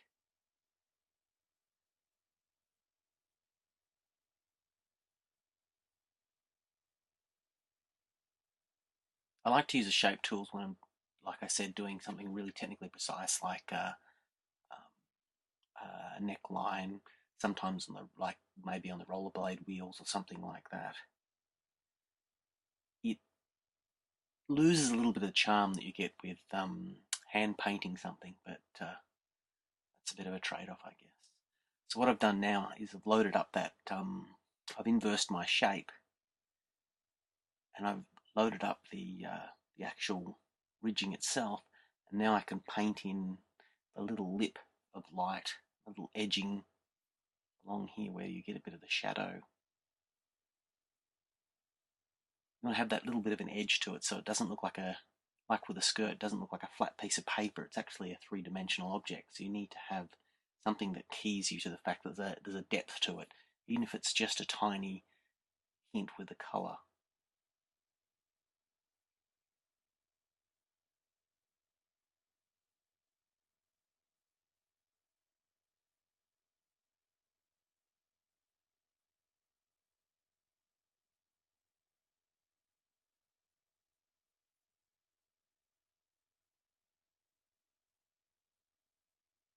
So now what I've done is I've created that selection of where the ribbing will be. I've created a new layer and selected fill with the red. So we now have a red trim line. Just cleaning up the edge of the orange there. I'm just inversing it so it stands out against the skin tones. But if I then select that red trim line and multiply it, it'll pick up any grades and tones that I've created on the layer below it. Also add a bit more of that yellow to the red. So now I'm going to go back. I've turned that red trim layer off again. Just going to paint the trim tones and the shadows that it casts.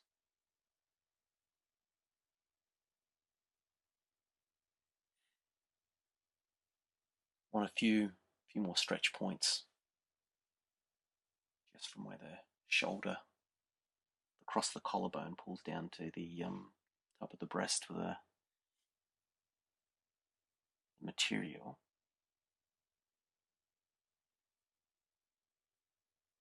Keep making sure I get a nice thickish edge to the neckline material. Probably as a technical term, but for the life of me, I can't think of what it is at the moment. So now we're starting to look like we've got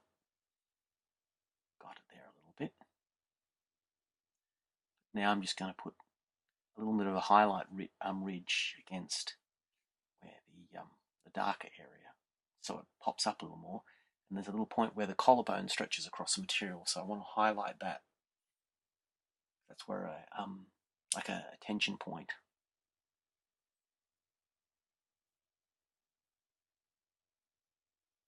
I'm constantly referring to those two shapes that I did to load the bits. We're starting to get it going there. Once we've done the lip edges to it and made it look like it's sitting up a little bit, the next thing I'll be looking at is putting a thread, just showing the hint of a thread, particularly in something with this kind of level of detail. Just helps convince it it's something that's a real thing.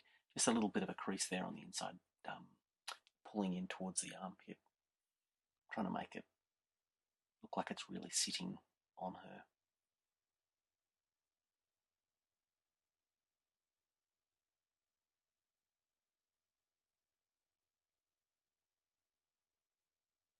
I have a habit of just zooming in and out while I paint. But I use quick keys, so I'm not actually ever really referring to the menu over there. And it sort of seems to be a bit of a subconscious way to work. I try and counter that by having my smaller version in the other window, but I still do a little bit of zooming in and out just from habit. From when my monitor wasn't as big, I only had one window to work with.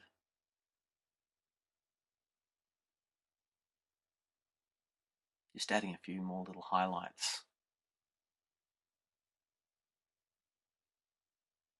because they weren't standing out quite enough. I want a little bit more tonal difference in the ribbing than was showing before.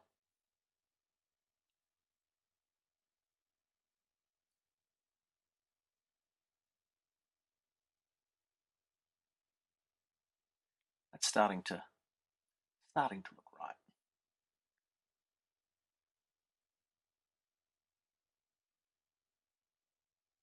Just do a little more work on the tonal area of the shirt before I finish the ribbing, and then get back on the shirt.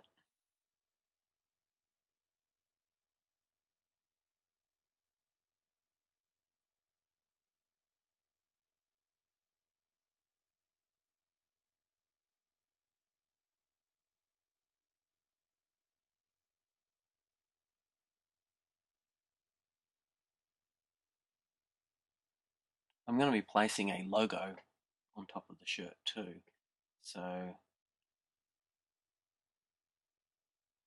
want to just give the hint of the shape of the breasts underneath with the highlights getting the right area, but then I'll be placing the logo across the front there too later on.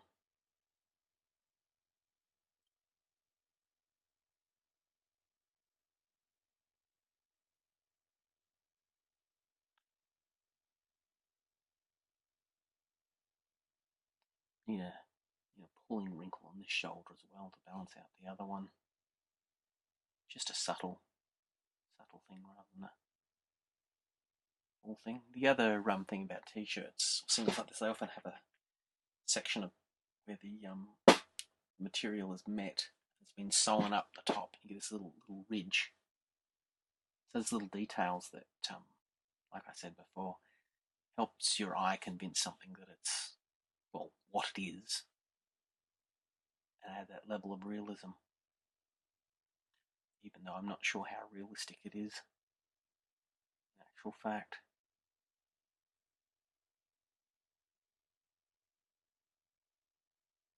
Looking much brighter than before. When I started off, it was quite a dull colour, wasn't it? Okay, now what I'm going to do is add the thread.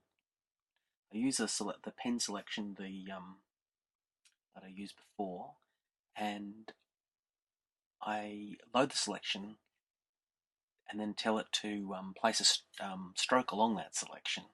delete the area outside the shirt. Now what I'm going to do is go down the line that it's drawn and delete with an eraser, say to about 60 to 80% areas there, so you get this looks like machine thread.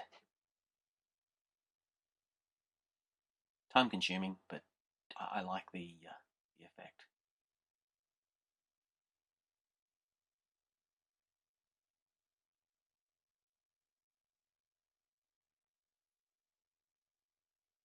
It's probably a little dark and heavy at the moment because the thread you'd use on a shirt like that would be pretty much the same colour as the actual ribbing that it's on top of.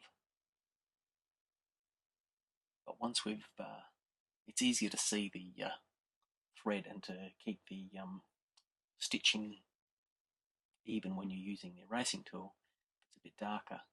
Now what I've done, rather than drawing another thread line, I'm going to do a little cheat here, and I'm copying and pasting that thread I've just done. And I'm now just going to move the second thread, so now we've got a double thread line. We like quality outfits here at this roller derby image. Single thread, not as sturdy. Now I'll just put a couple of little areas where the thread, the stitching pulls in on the red rim, a red trimming. It creates darker and lighter areas. So you want to put just a little hint of a highlight where the material would be raised against the pulled in thread. Now what I've done is I've then set the opacity of the thread right back, and it's just a hint there, which seems like a lot of work just to get that little bit of detail in there, but definitely worth it if you ask me.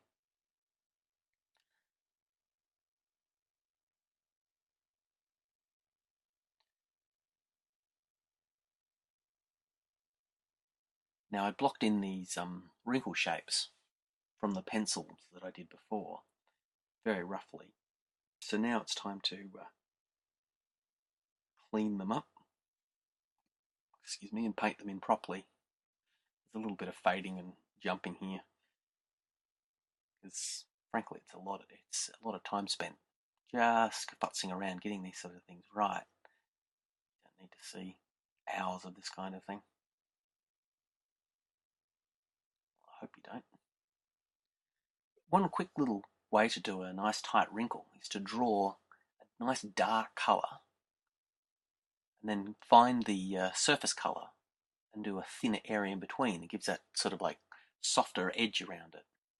Now that's probably a little too deep, that crease, so I get a bit more of the base yellow and paint over it and make it lighter again.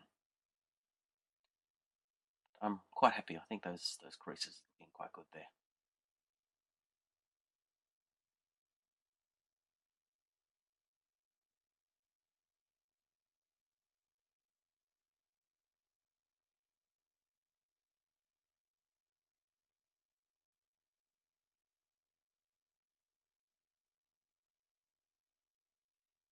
In real life, there'd probably be more pulling crease lines under the armpit, but I don't think I'll do a little bit more work on it, but I'm not going to do too many more because it's still convincing enough.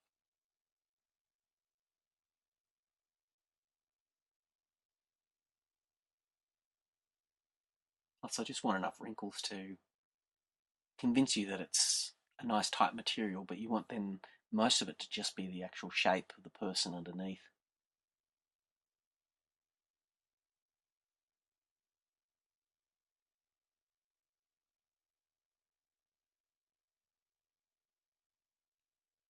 Lots more jumping in and out.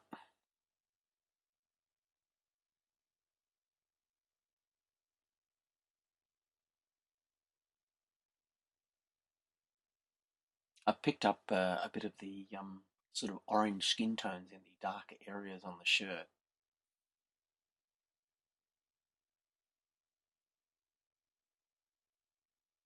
Because it's a light coloured shirt, I want to pick up the colour from around it. kind of helped me decide my shadow colours.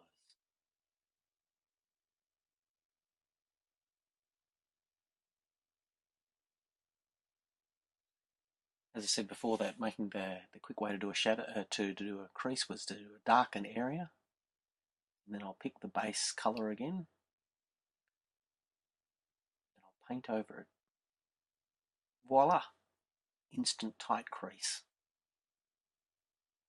Which of course then I need to lighten the top area. So I don't want to see so much shadow there. And I want to have a little crease there that doesn't go all the way across. Because of the twist of her body, I think it would look a bit weird if that crease went all the way across.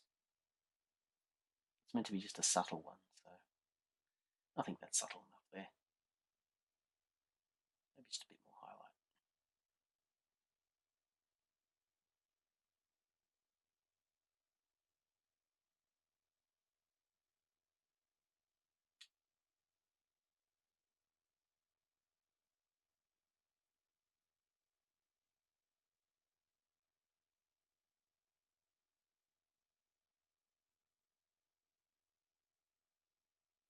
Just a little bit of just a tiny little bit of stretch across where the ribs go.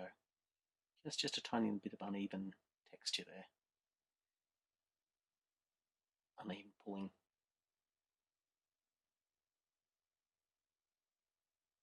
Just want to add a little bit of an area where the oblique fold maybe over the skirt if it's a little tight there. I think that's probably a little too much, but when it comes to these kind of things, I'm often this is where I use my folders.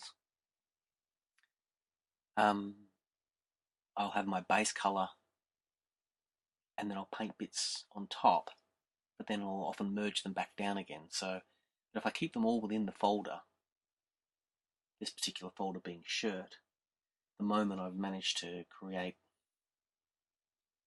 9 or 10 different layers, but once I'm sort of happy with the way it's looking, I'll merge them back down again.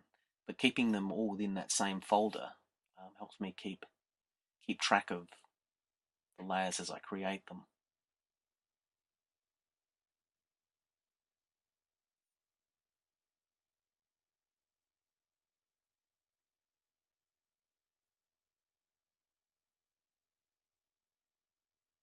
Once again, basic little trick for doing a couple of creases. Do my flat colour underneath.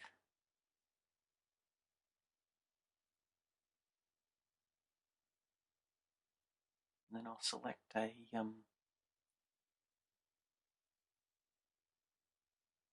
other colour, and then I'll paint it over them. Clean up the edge there first.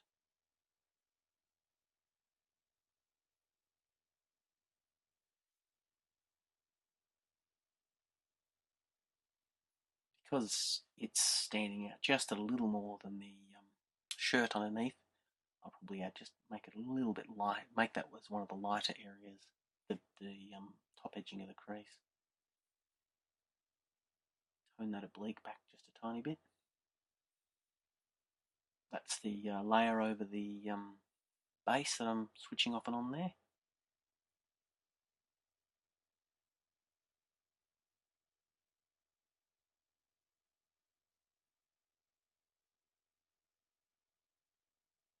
But it's just about there.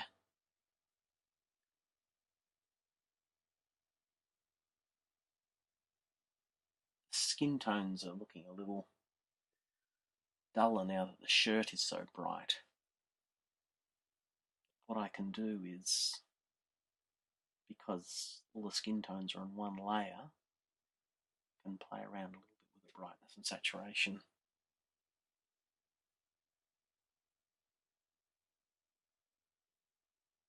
Just need to clean up where the shirt and the skirt meet up. One of those little edge cleaning up things you need to do.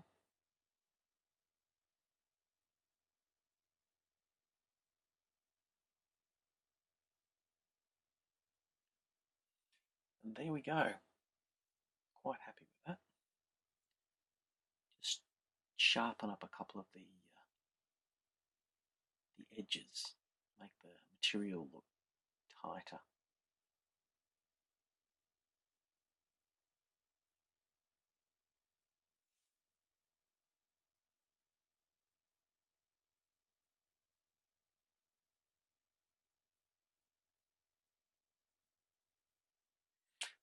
Now, I've drawn up the shirt design already. It's going to go on a front. I've inked it up on a piece of paper and now I've scanned it in. What I'll do once I've finished fixing these up there, I'll open up the scan, which is inked off my pencils I did originally, and I'll import that on top. First of all, I'll fix up those armpit wrinkle points. Like I said, I probably could do more of them, but I don't. I think it's better the way it is.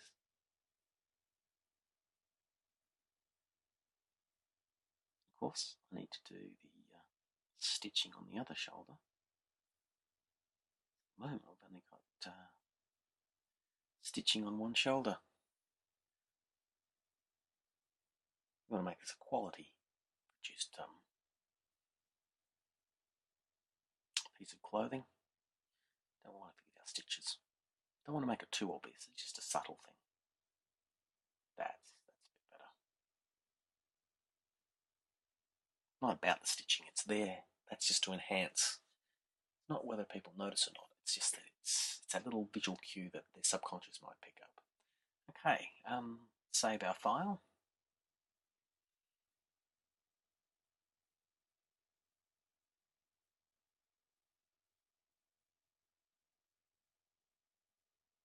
Still trying to get that balance right of getting the oblique without making it look too bulgy on the side.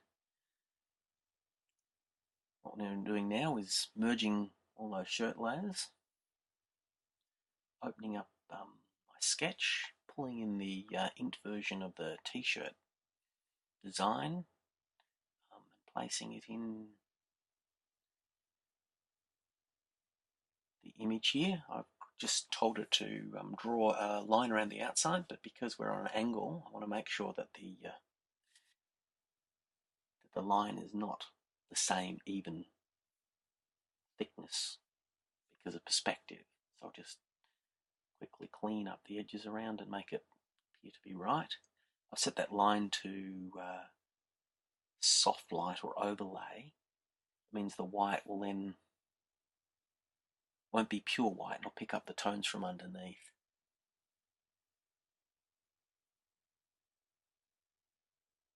And there we go. Shirt with logo on it. Save file. Close pencil sketch. Next. Okay, now I'm going to work on the lips and the teeth. I've got a bit of reference open here, but it's more just a rough guide. I've painted lots of lips, so I've got a pretty good idea of what I'm doing there. But possibly the most important bit of information I'd be getting from the reference I might have there is the correct number of teeth. Which teeth have which kind of shape. Front two teeth are slightly different to the next teeth out, etc., etc. I don't want to have a mouth that's full of too many teeth or teeth that are too big.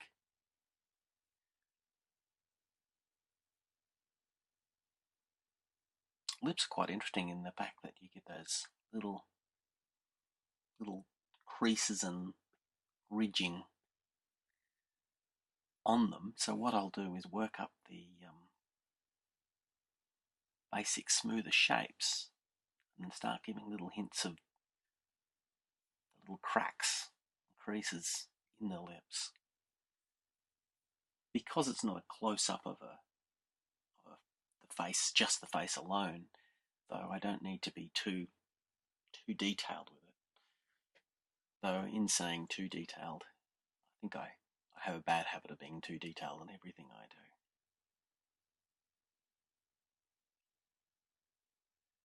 Just creating those little ridges, particularly on bright and shiny lips, that tends to flare out a bit, but I want it to be fairly shiny, but I still want to see a little bit of the skin shape underneath.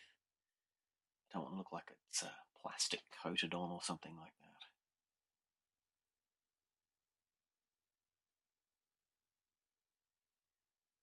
It's interesting, if you look at lips, there's often a row of highlight up the in towards the mouth, and then there tends to be just a little flat a bit, and then another little row of highlights. I'm just keeping in mind the direction of the light source, so adding some darker spots next to some of those lighter ones. You don't want to put the specular highlight all the way across the lip. You just want to have it in an area which is more directional to your light source. Just want to brighten it up, make it a little more candy coloured by adding a little more saturated red to it.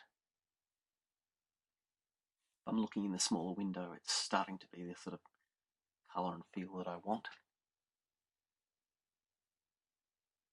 What I've done there is just blurred out the actual specular a little bit by putting a bit of white across. Now what I'm doing is blocking in the number of teeth. I've actually created a layer on top of where I was painting, so I can actually paint in the number of teeth.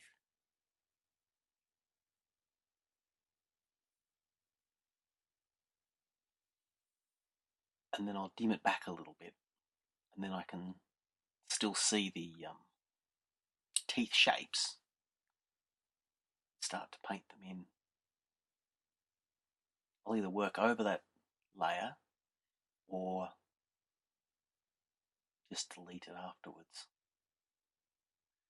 Teeth are more solid up where they're closer to the roots, and they tend to have more yellows in that particular area, but the lower end of the teeth tends to have just a fraction of translucency to them. So what I'll do is I'll put some yellows and pick up a bit of the skin tones in the majority of the tooth, but in the front teeth, just on the lower parts of the tooth, I'll sometimes add just a tiny hint of blue, just so it's got feels a little more translucent around that area. But first of all, do here is I'll start blocking in the shadowed areas. Now the trick of doing teeth is to not actually have them also, that's me just adding a little bit of a blue there for the lower section there. And the trick is not to have all the teeth totally, completely encased with a highlight or a shape. You want to create the impression of the shape by the gums, if you see the gums, and the form with a little bit of shadow, but you really, if you start to get too detailed in your teeth, it looks a little funny.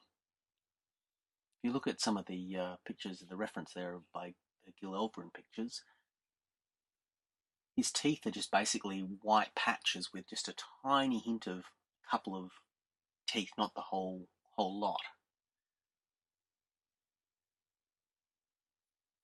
So I'm probably going to put too much detail in here because I normally do, but you don't want to have a lot of defining shapes with your teeth.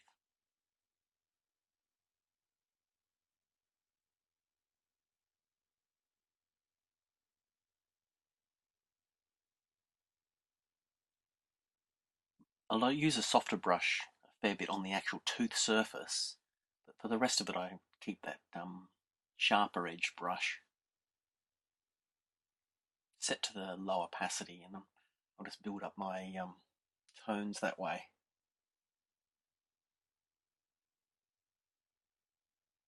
Don't want too much variation in tone and colour for each individual tooth, but you want them to grade back as they hide towards the corner of the mouth.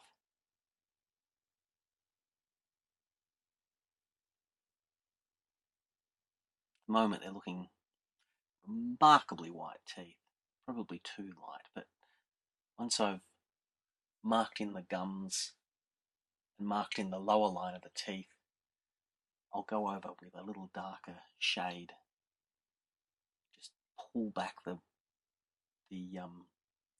teeth that are up the back from being so startlingly white.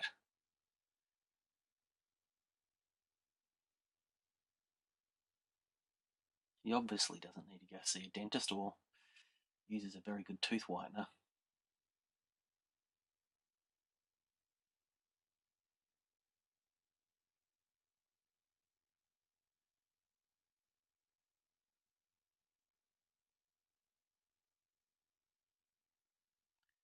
That's me just pulling that layer of the that I drew to get the shapes out. Now I'm still marking in the gums for the back teeth to give just that impression of the teeth, but the darker light dividing line, I need to cover that up because I want the back teeth to sort of be, you can tell them because of where the gum is in the lower line, but not because of any dividing line between the teeth themselves. Now you want to do just a few little highlights. It's very interesting looking at teeth because they're not exactly flat. Sometimes the specular highlights pop up in surprising places. I'm not sure I've done them any perfectly accurate there, but they're fine. The teeth below, you just don't really want to define them in the shadows, just keep them fairly dark. Now here I'm doing is a bit of darkening over the teeth because I just want to pull it back, I think, and then I've set that layer to multiply so I don't lose any of my work. And there we have our mouth and teeth. Okay, now we're going to be working on the hair. You notice that white sketchy bit there, that was a layer I had created above my hair base, and I'd quickly just use the mouse to scratch in a little more of the shape that I wanted the hair to be. The line work I had done with the pencil sketch wasn't quite the way I really want the hair. What I'll do is I'll just block in a little bit of the darker area with a softer brush, pick up a little bit of green. Normally on black hair I would be using a little bit of blue in some of the shadows, but it's not a colour that I've actually picked up much in the painting so far. I'm going for the more greeny greys for the darker areas and into the highlights. Just scribbling in a little bit where the highlights, where the light source will create that lovely highlight.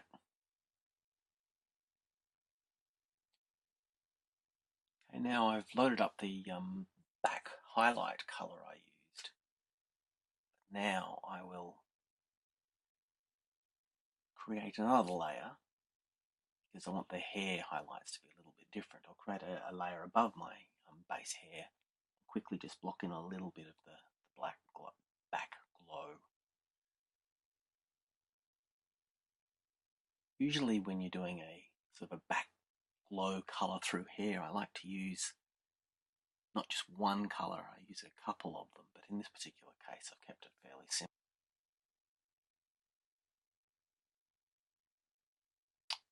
Okay, I'm just loading up the pencil sketch overlayer, so I'll quickly mark in the cheek paint. I'm meant to be working on hair here, but I jump all over the place while I'm working. I'm just loading up the base shape of the face to keep the paint within the area. I've skipped along a little bit here, so we don't need to see me just drawing. I don't think the actual paint is in the right place, so I select a lasso and move it. Quite happy with the way that looks, and I'll leave that there. Now I've got a better idea of the full colour. Now the face paint was set on a layer and set to multiply so that they would show the shading underneath. It's kind of one of those little cheeky things you can do in digital. So what I'll do now is I'll scribble in the shape I want the hair, the way I want it to flow, the areas I want it to go. So this way I can work out where the highlights will be, and it'll give me a game plan for where I want to go with this particular haircut.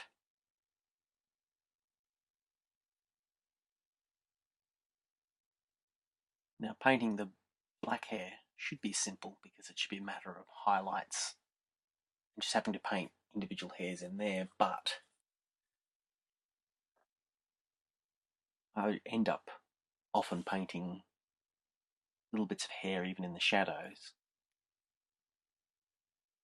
Detail that's not necessary, but I like to put a little bit of detail in there. So what I'm doing now is I'm just building up the shape, the three-dimensionality of it.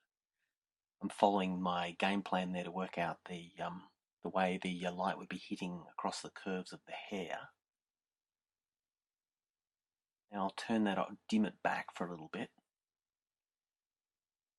I'll start to block in roughly the highlight rim on the hair.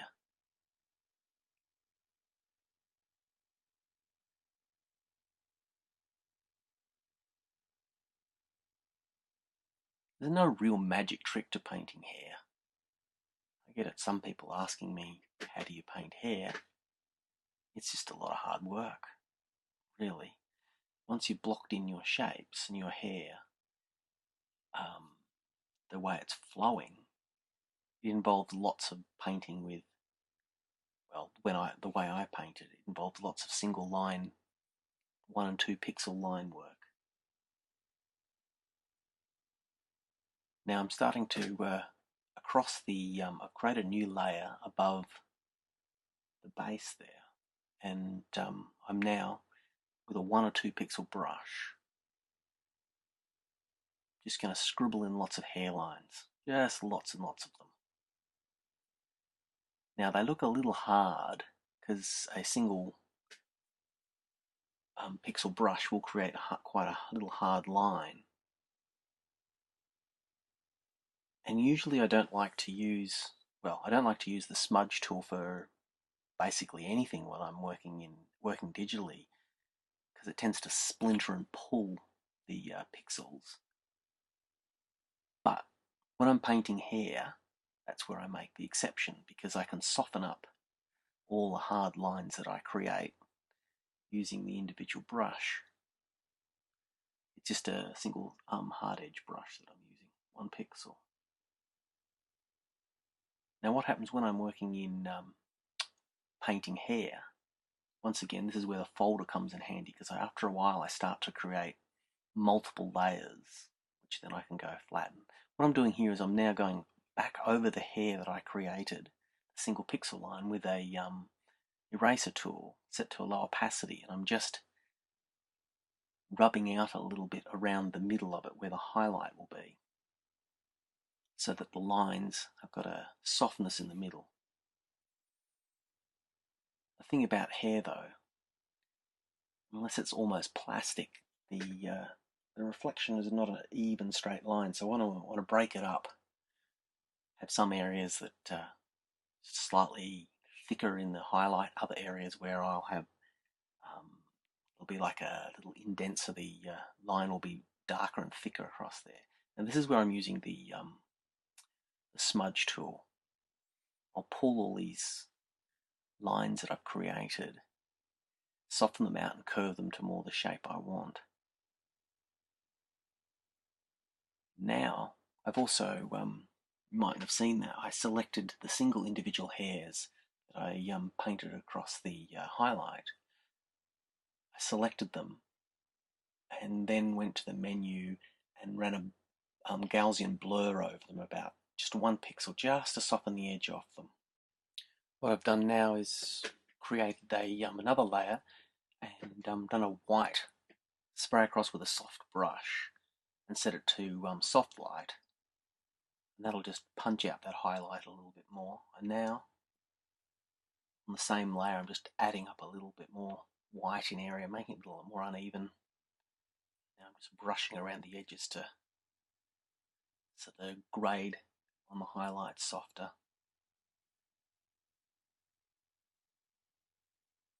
Once again, I'm using the smudge tool here to get some individual hairlines.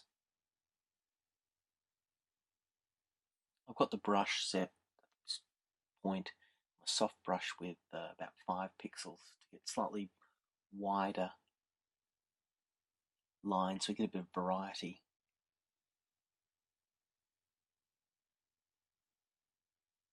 I'm probably worrying about the hairlines and it's a bit much, so I'll just tone them back just a little bit. There's uneven, then there's raggedy, and so I want to get the right balance with the hair there.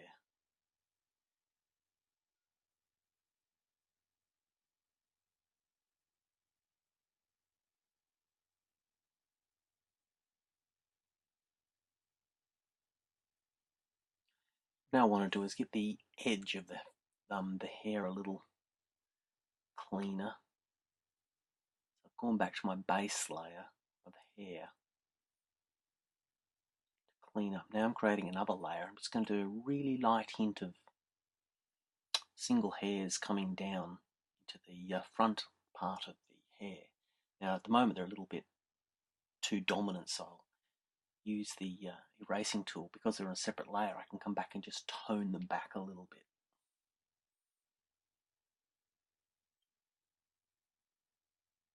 Probably more hair than I really need there, but I want to have that hint of it.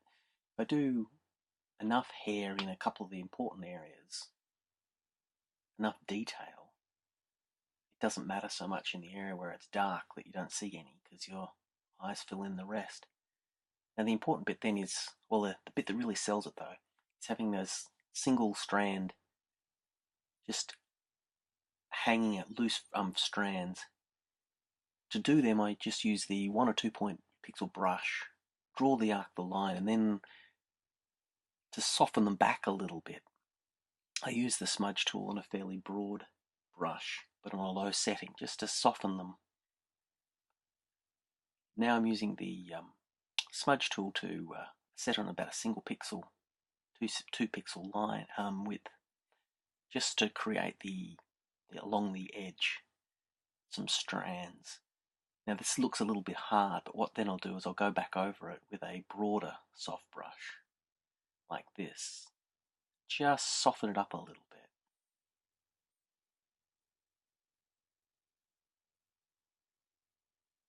Important to get that nice balance between getting the strands in there, but not making them too sharp. Once I've got a front line hair I like a bit better, I'll just check it against my my rough of the hair, and I'll just put a tiny hint of some other colours in another layer, which then I'll probably set to something like soft light or overlay.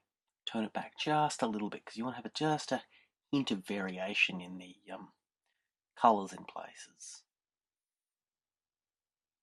Not so important in the hair, but I like to do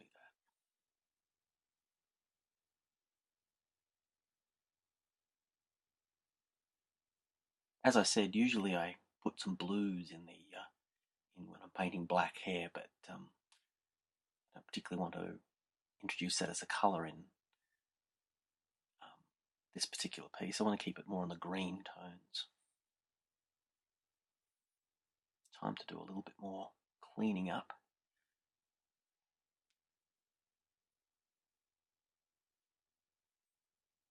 Create a few darker bits where there's little shadows from the folding hair.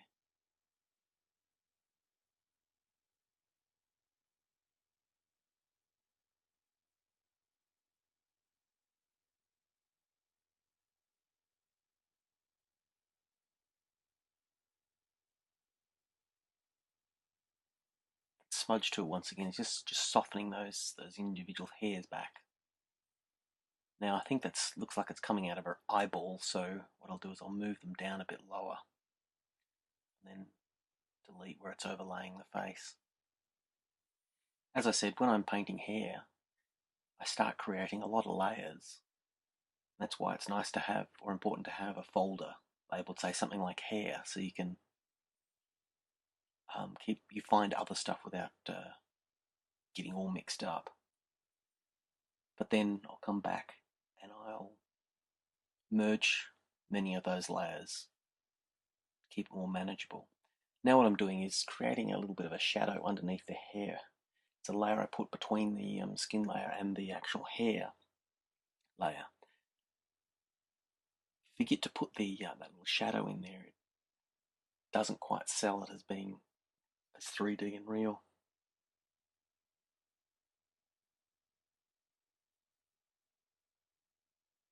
Now I'm using the erasing tool to erase little bits of the black hair there, and then I'll use a smudge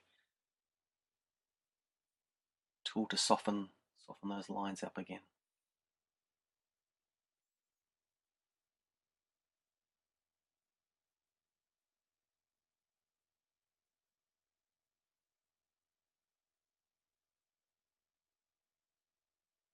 Just making sure the fringe isn't perfect. I want to have a couple of little extra gaps. If you have something perfect, it looks a little too plastic or too fake. Now I want to pick up a little bit of the yellow backlight in the top of the side front of the fringe. I'll do that by creating a new layer called, well, using this layer called yellow, which I've got in my hair folder. I'll just play around with just giving it a bit of hint of yellow. I think this is probably a little bit too dominant. I just want it dominant. I want to have just like the little bit of casting light that sort of snuck around the corner and caught the edge of the front fringe.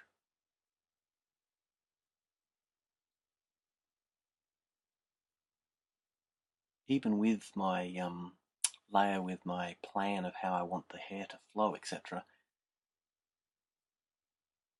I tend to find that when I'm painting hair, doing lots of just trial and error and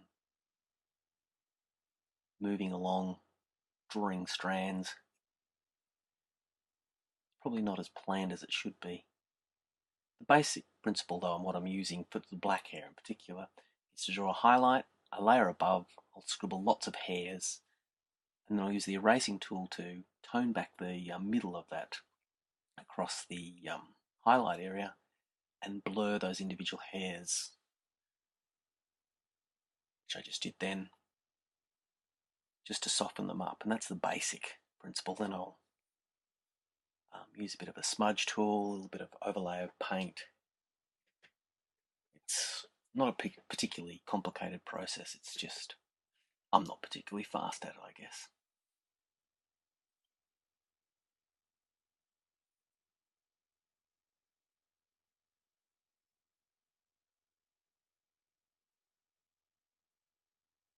Having the individual hairs hanging off the full shape softens the edge,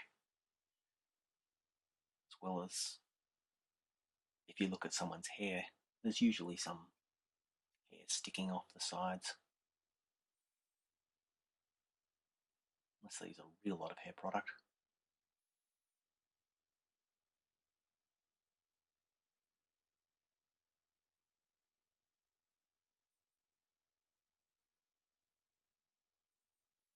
The other advantage of using the smudge tool on the hair, along with softening it and pulling the shape that you want, is if your initial drawing line doesn't look that good, you can always fix it with the smudge. I want the little bun piece up the back to just have a couple of hairs that don't quite follow the same line as the other ones. A few sticking out through the top. Just want to have that little bit of natural unevenness.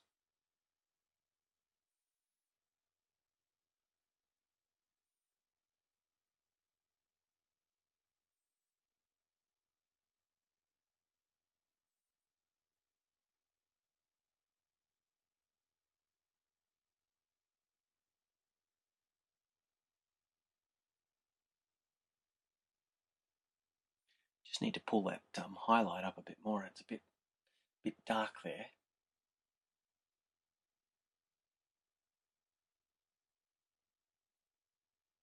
Now just do a little start on the individual strands across the highlight along near the sideburn area. The actual highlight area there is not very bright because it's not going to be catching much, if any, light, as that side of the face is in the shadow. But I just want to give that hint of the hair along there.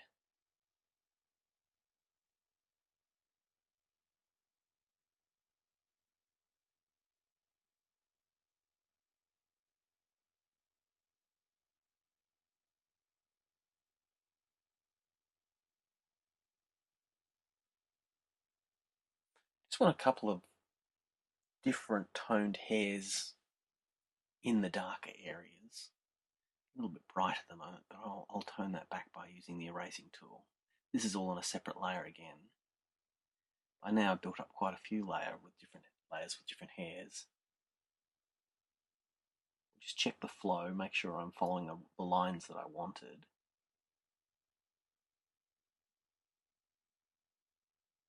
Maybe give a couple of slightly heavier strands or little clumps up the top. I think that, particularly when you look at it smaller, this is when the value of having the smaller window gives a bit of variation.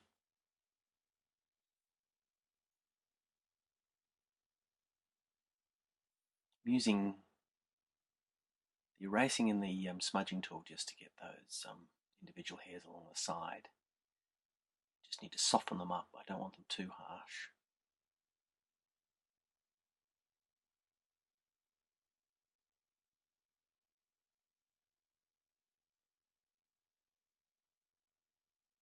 Just a few more slightly thicker strands, a little more dominant colour.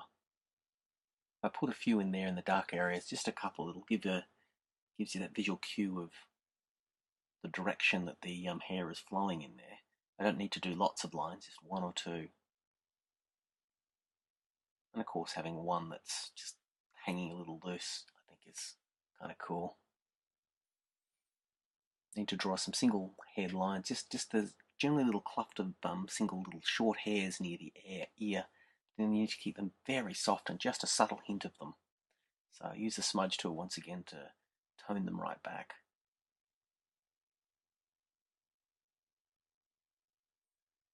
These ones look a little bit heavy, so I'll lighten them up with the smudge tool and then the eraser and paint over a little bit just to clean them up because they are just a bit too thick, I think. Just want that into the shape there.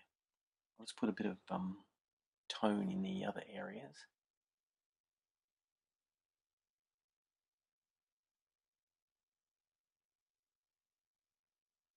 Just jumping there, I have done a little bit on the other side there, and then I'll come in, zoom in, and I'll draw all the individual hairs. Same process as before.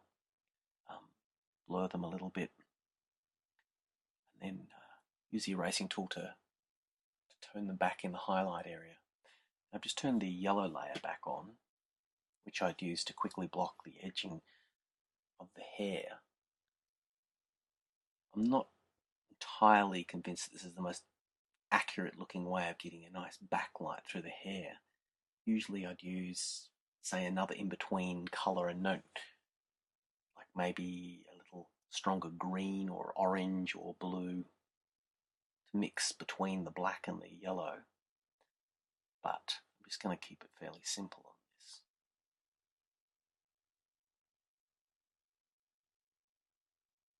A few strands that pick up the light a bit more. You want that sort of unevenness. And here we have the completed hair.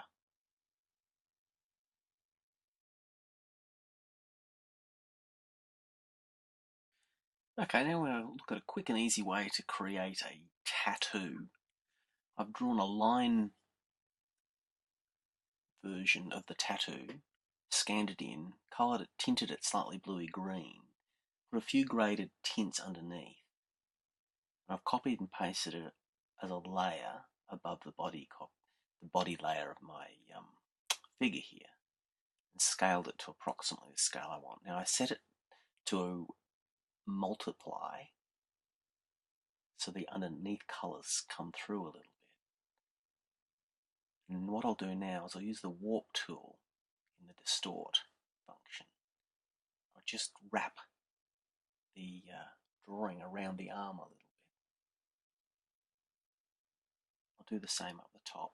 First I'll place it correctly. Now I need to wrap the tattoo around the back of the arm. So I'll use the warp tool again. Just pull the point so it looks like it's wrapping around the shape. When I'm happy with that, I hit enter. Now I just need to pull it, just twist it, because the arm is not exactly straight. And then I'll set the opacity to about 80%. Then I'll add just a really light bit of noise through it. Because if you look at, I've been looking through magazines with pictures of tattoos, and the texture through the grades is not perfectly smooth.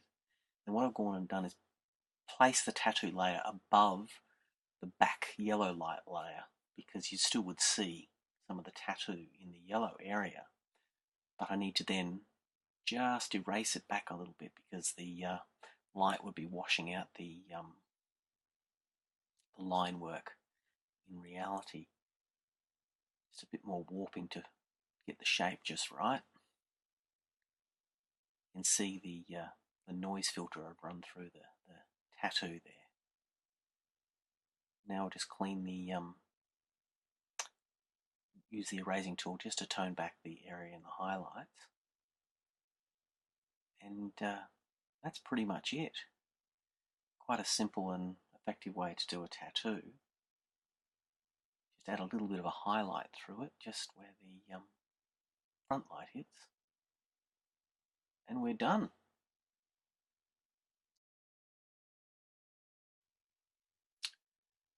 Okay, I've done a look over the nearly completed image we have here.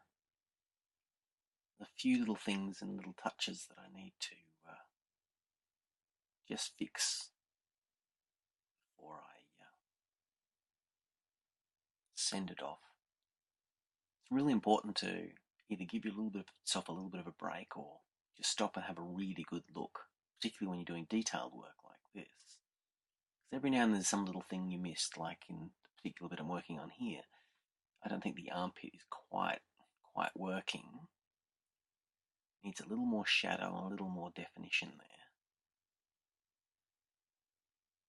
Now you notice that I've sort of jumped over and skipped a few parts of the whole painting process. But something like this will literally take me like 35 hours, and trying to condense that down into 2 to 3 hour video, well, I don't quite have the talent for that, I don't think.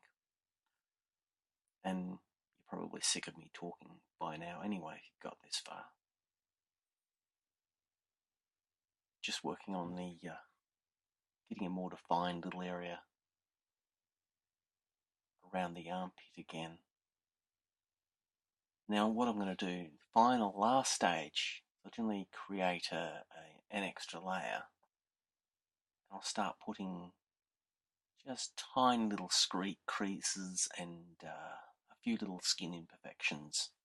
No one really notices them, but it just sort of adds that level of subconscious authenticity to it.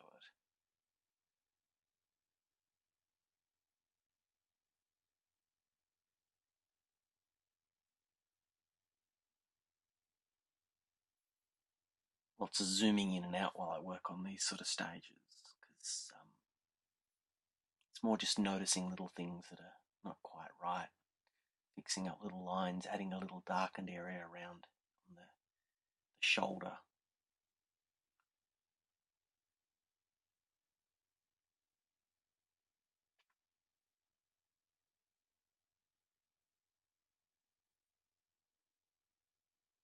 Just cleaning things up a little bit.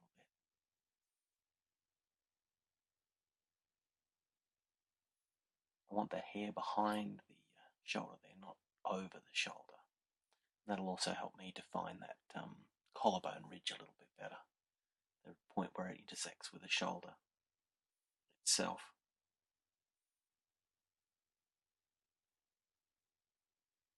I would have liked to have done a section on painting hands, because I'm a big advocate of spending time painting hands, but that was the one particular recording that actually got corrupted.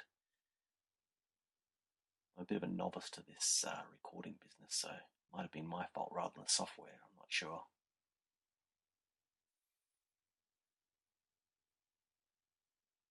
I need to pick up just a little bit of darker tone where the shoulder and the hair meet.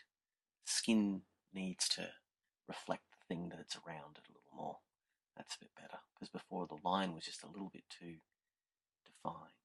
Now I've got this other layer, and what I'm doing is you only get these little creases around the neck.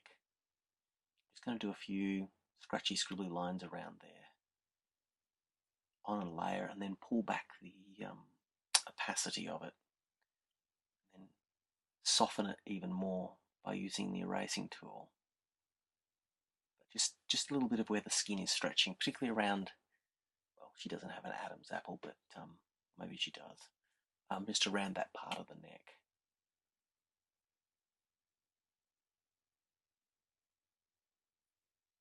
Now just picking up the tones from the hair just a little bit more.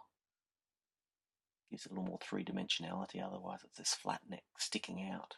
I want to show there's a closeness, a proximity to that edge of the neck and shoulder to the actual hair.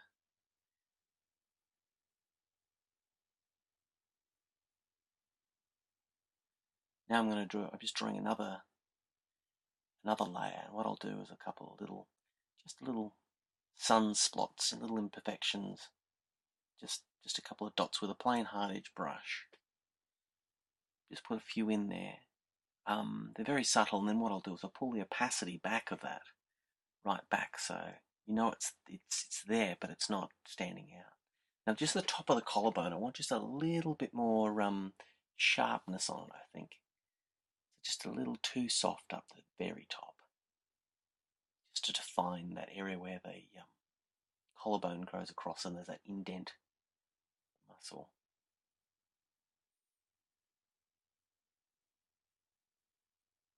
Once again, there's sort of like a lot more stopping and starting and a lot more zooming in and out, because constantly checking to see this is my final stage of just the little things. Normally I write, well, in this case I have, and I normally write a list after observing of the little things that I need to do just to finish it off, because I hate that feeling you send something off to a client, you get it back, or you see it in print and you realise there's that one little thing that you really wanted to do and you forgot to do it.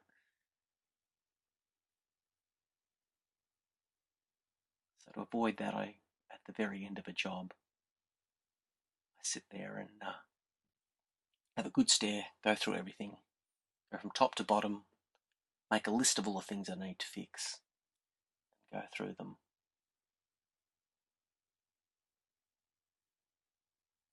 I think that little oblique bit, I just need to tone that back just a little bit more, tighten up her stomach muscles.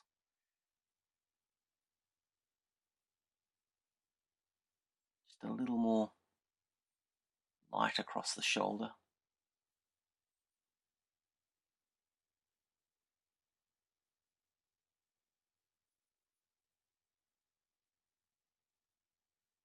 Still not happy with that joint there, just darken that up just a little bit more. I think that works a bit better.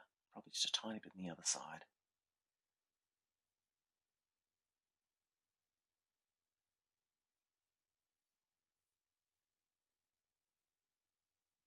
The legs, I need to do a little more highlight on them as well. Just get a little bit lighter with a softer brush. Create a new layer. At the moment they're just a little bit too dark. Need that little more highlight across. Particularly just before the knee, they tend to be a little bit more slightly shinier. And now what I'll do is once I've finished doing this, touching up the skin tones, I'll merge all the different layers that I've got for the body paint into one. And apart from then the shirt, we're basically finished the job. Here's the actual finished image. So it's goodbye from the roller derby girl, goodbye from Skinny Al the Skull, and goodbye from me. Congratulations if you made it this far through my ramblings, and hopefully you picked up something useful in there somewhere.